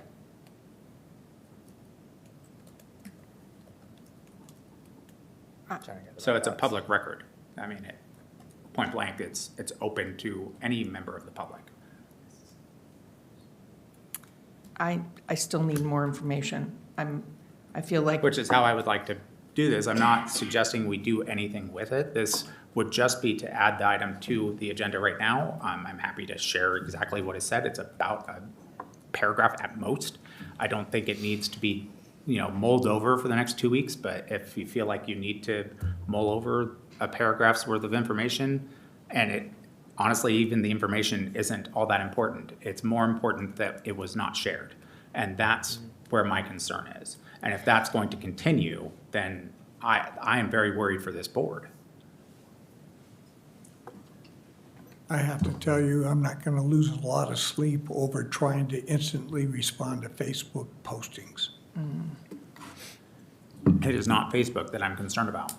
This is information that was shared to the public. It doesn't matter where it came from, if it's Facebook, if it came into the Again, Seattle I think we're Times, if it talking came more into about the anywhere else. specifics of this. Can we please get back to the question at hand? Are we adding this agenda item? Are we able to make a vote? Yeah, I'm okay with moving forward. An agenda item, or a motion has been made to add an agenda item. That motion has been seconded. All those in favor of adding the agenda item, please. Roll call. Director Gregory? Nay. Director Song? No. Director Clark? No. Director Cook? Aye. And I am a nay. The motion fails. Is there a motion on the floor? We're back to 7-Eleven, I think. 811. 811. I make a motion to approve 811 vouchers. Second. A motion's been made and seconded. We're now open for discussion. We will start with a comment from our audience. Greta Nelson.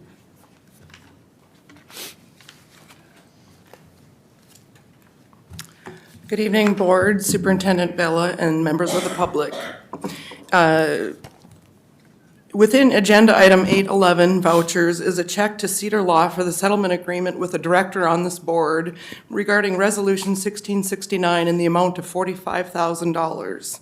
The community deserves and demands an accounting by this board for the waste of public funds on Resolution 1669 enacted on February 28th, litigation filed on March 29th, 2024, and a dismissal that occurred while plaintiffs were pro se or without counsel that was due to a procedural defect in service. The case was dismissed on October 2nd, and Resolution 1669 was then immediately repealed by two members, a majority of the board that appeared on October 9th, without appropriate notice to the public for modifying or suspending a resolution, and without any explanation other than it had served its purpose by the board president. The purpose was never explained or provided. The affected director appealed the dismissal, but the district and the director settled before the matter's opening brief was due in the Court of Appeals on April 16th, just recently, reflecting the financial impact of the hostile majority of the board exceeding its authority in delegating a director's authority unnecessarily. In March, while there were active settlement discussions in the Resolution 1669 litigation, coincidentally, like today, an executive session was canceled, which did not allow the board to provide, the board president and the superintendent to provide the board with an update on the settlement, or the board to provide parameters or settlement authority for the superintendent.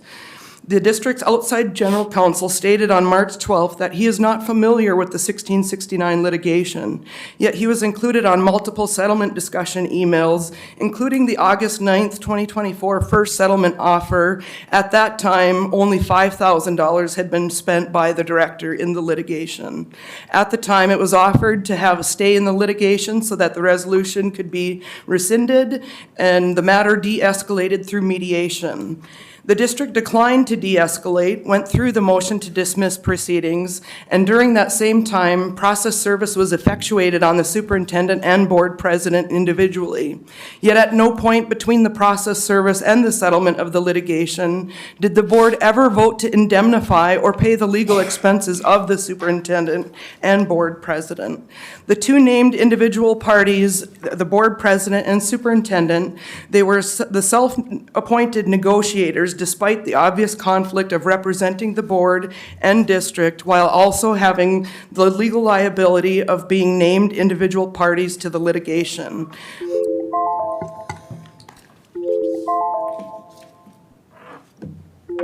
Any further discussion?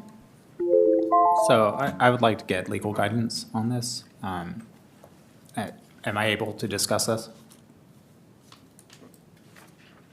Mr. Leonard, On what issue, Vice President Cook? what is the question? So my question is, due to my own settlement, in that agreement, I'm not to discuss publicly any of the items relating to 1669. Obviously, this does. And so I just was wondering, am I able to discuss this in any way, given the settlement agreement?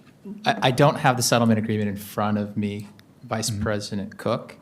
I know that there are terms related to confidentiality, and so I would hesitate. I don't want to give you an answer right now unprepared, but so I would say at this point I would tend towards being careful, as would any board director on this issue, because it's been previously litigated.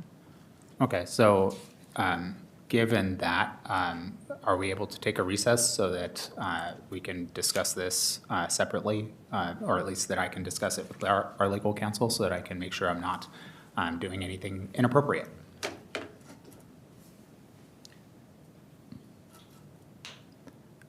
I mean, I'll defer to the board if you want to recess. I feel like that, so you just want to ask Curtis? Some legal questions, yeah. I mean, I don't see why not. I do. We have had plenty of time to discuss this. It was very clear and signed for. I think that the guidance has been to given, signed, and follow what was signed. Was the rest of the board aware of the settlement in the first place? Just curious. Well, that's why I wanted to. Actually, this conversation this- is related to previous litigation Yes. and would be covered by attorney-client privileged and would include a waiver if we mention at the dais. It would not be appropriate. And once again, the board is moved and seconded in 8.11. That is what it's voting on right now, vouchers. Okay, I'll speak to something completely separate then. It's not about 1669.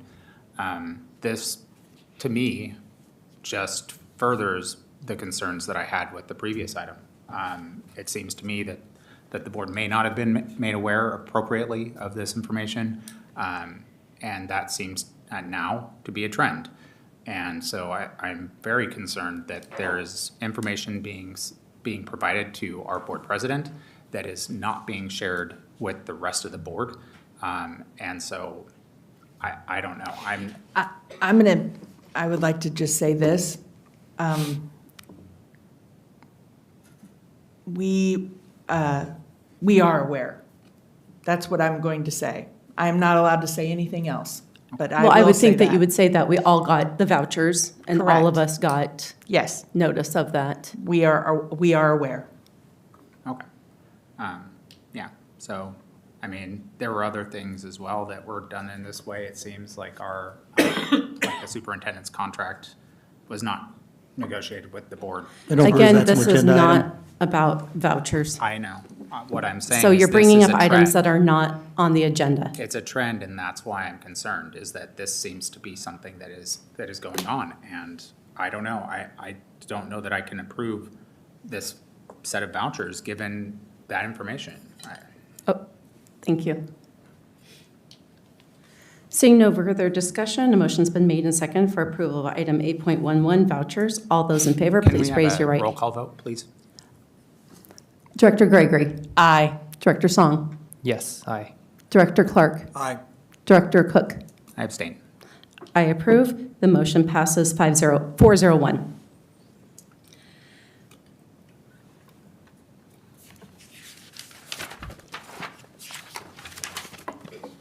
There's the informational items. They were provided in the packet. Please feel free to have the opportunity to look through all of those. We now move on to section 10.01, final communication from the audience. As we did make it through all of the comments that were provided earlier, we move directly on to 10.02, our board reports and discussion. Director Gregory. I would like to share that President Vela and I guess as his boss, according to a couple of people, we did a tour, and I was able to go and physically see some capital improvement projects that we've been working on, some funded by our levy, some funded by our different funding modalities. But I want to talk quickly about how we have really partnered heavily with the City of Kent, and that has really helped improved especially the Mill Creek School. The field no longer floods. We don't have to close the field. We don't have to close the parking lot. We are looking at improvements for the bus loop and everything, so we are on track for that. So I'm kind of excited about that because we didn't have to close the field this year for the first time. So everybody should be proud of that. And a couple of other things, I'm excited about the improvements that we are going to be making to Kent Ridge. My former alma mater, I will confess that I do love that school, but I'm really excited about having a soccer field and lighting. It's very exciting about the improvements that are being made, so I'm looking forward to 2028 when we start talking about how we can really look towards the future of what our community can use, especially when it comes to those public areas that people can leverage. So play fields and outdoor spaces, I'm really excited about. Thank you, Director Gregory. Director Song? No report this week. Thank you. Director Clark? I just want to congratulate Kentwood girls golf team that won the league and then went on to take second at state, and to salute Kent Ridge girls tennis that won the league. Both Kent Ridge and Kentwood boys soccer teams did make playoffs.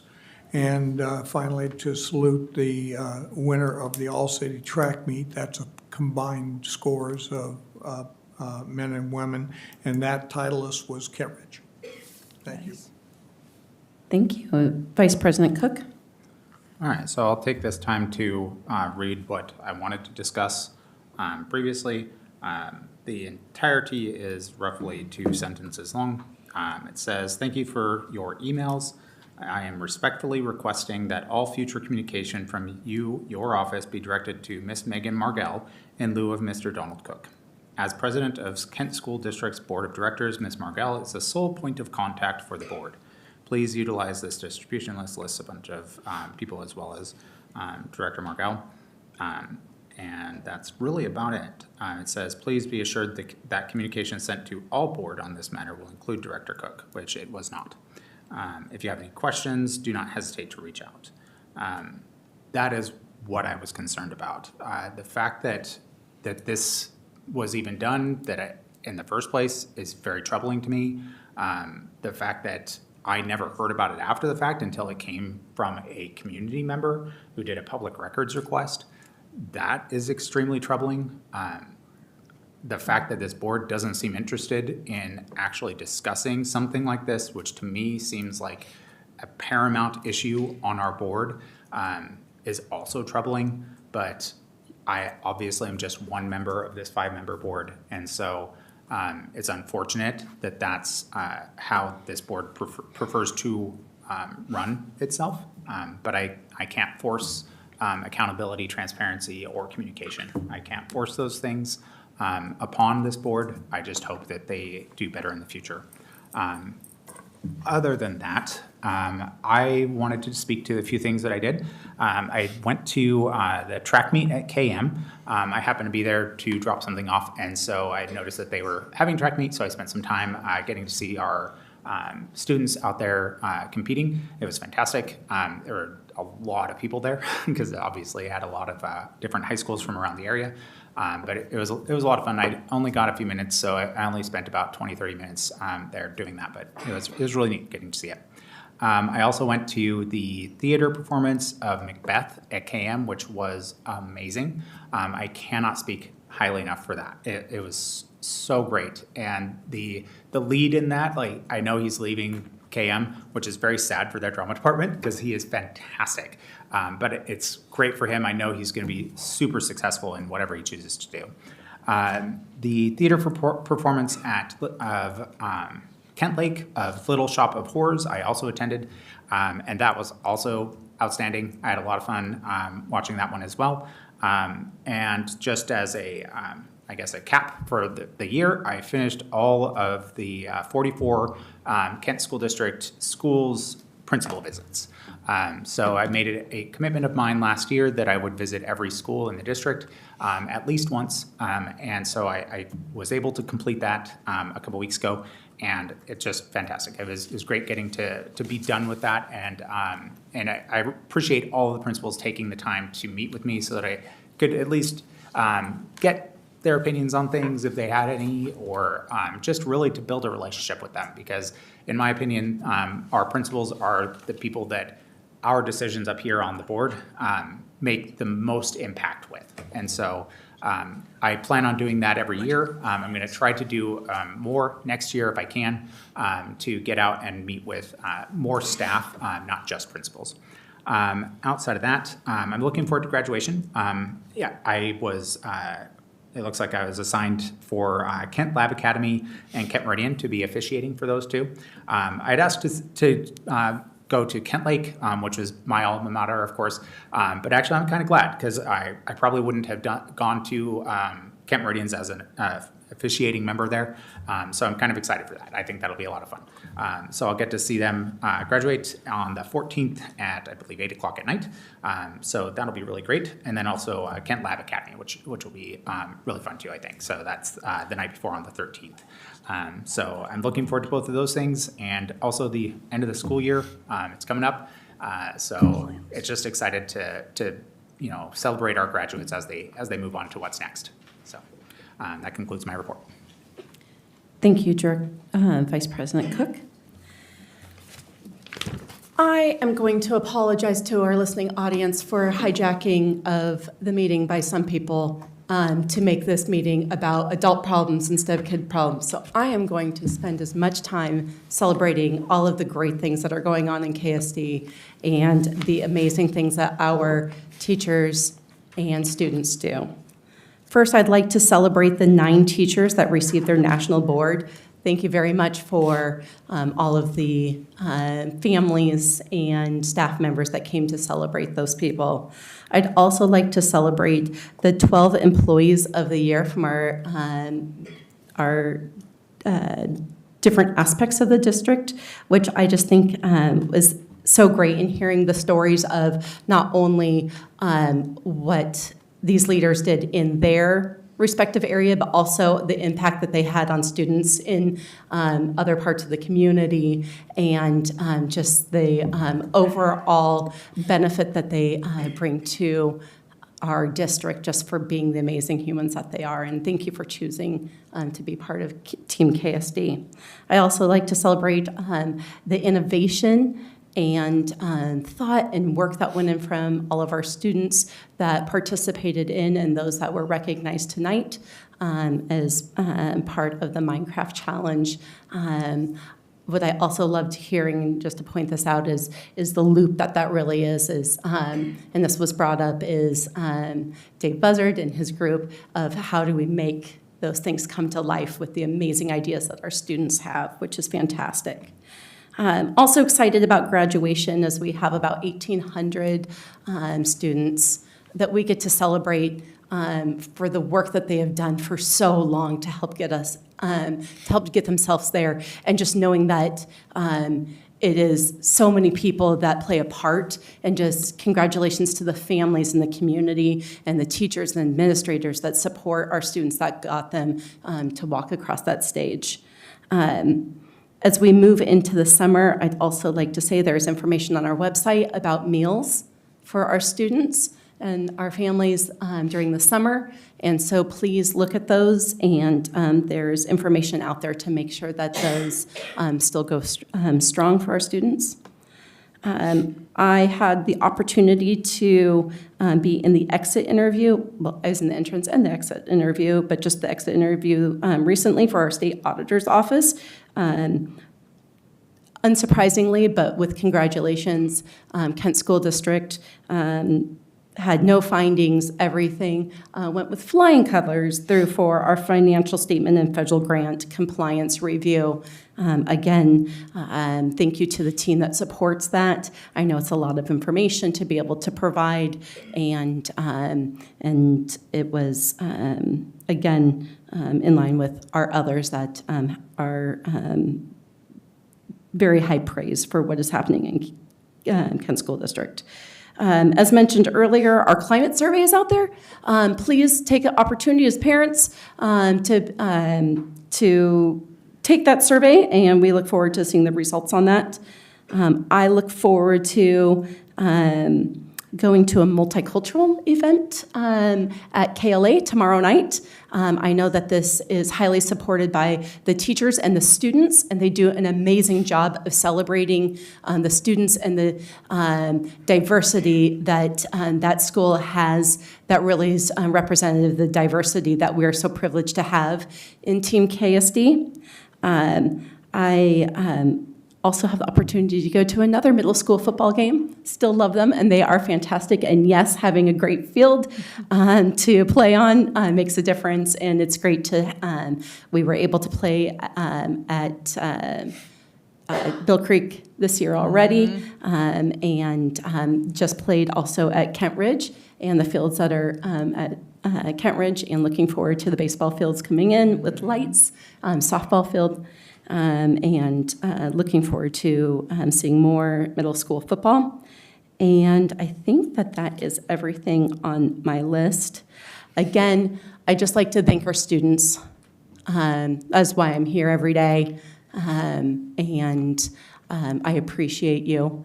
And thank you for all that you do and all the hard work that you've put in this year. And you only, as I tell my kids, have 14 more wake-ups left of this year, and have a wonderful couple of weeks, and we will see you back at our board meeting a couple of weeks from now.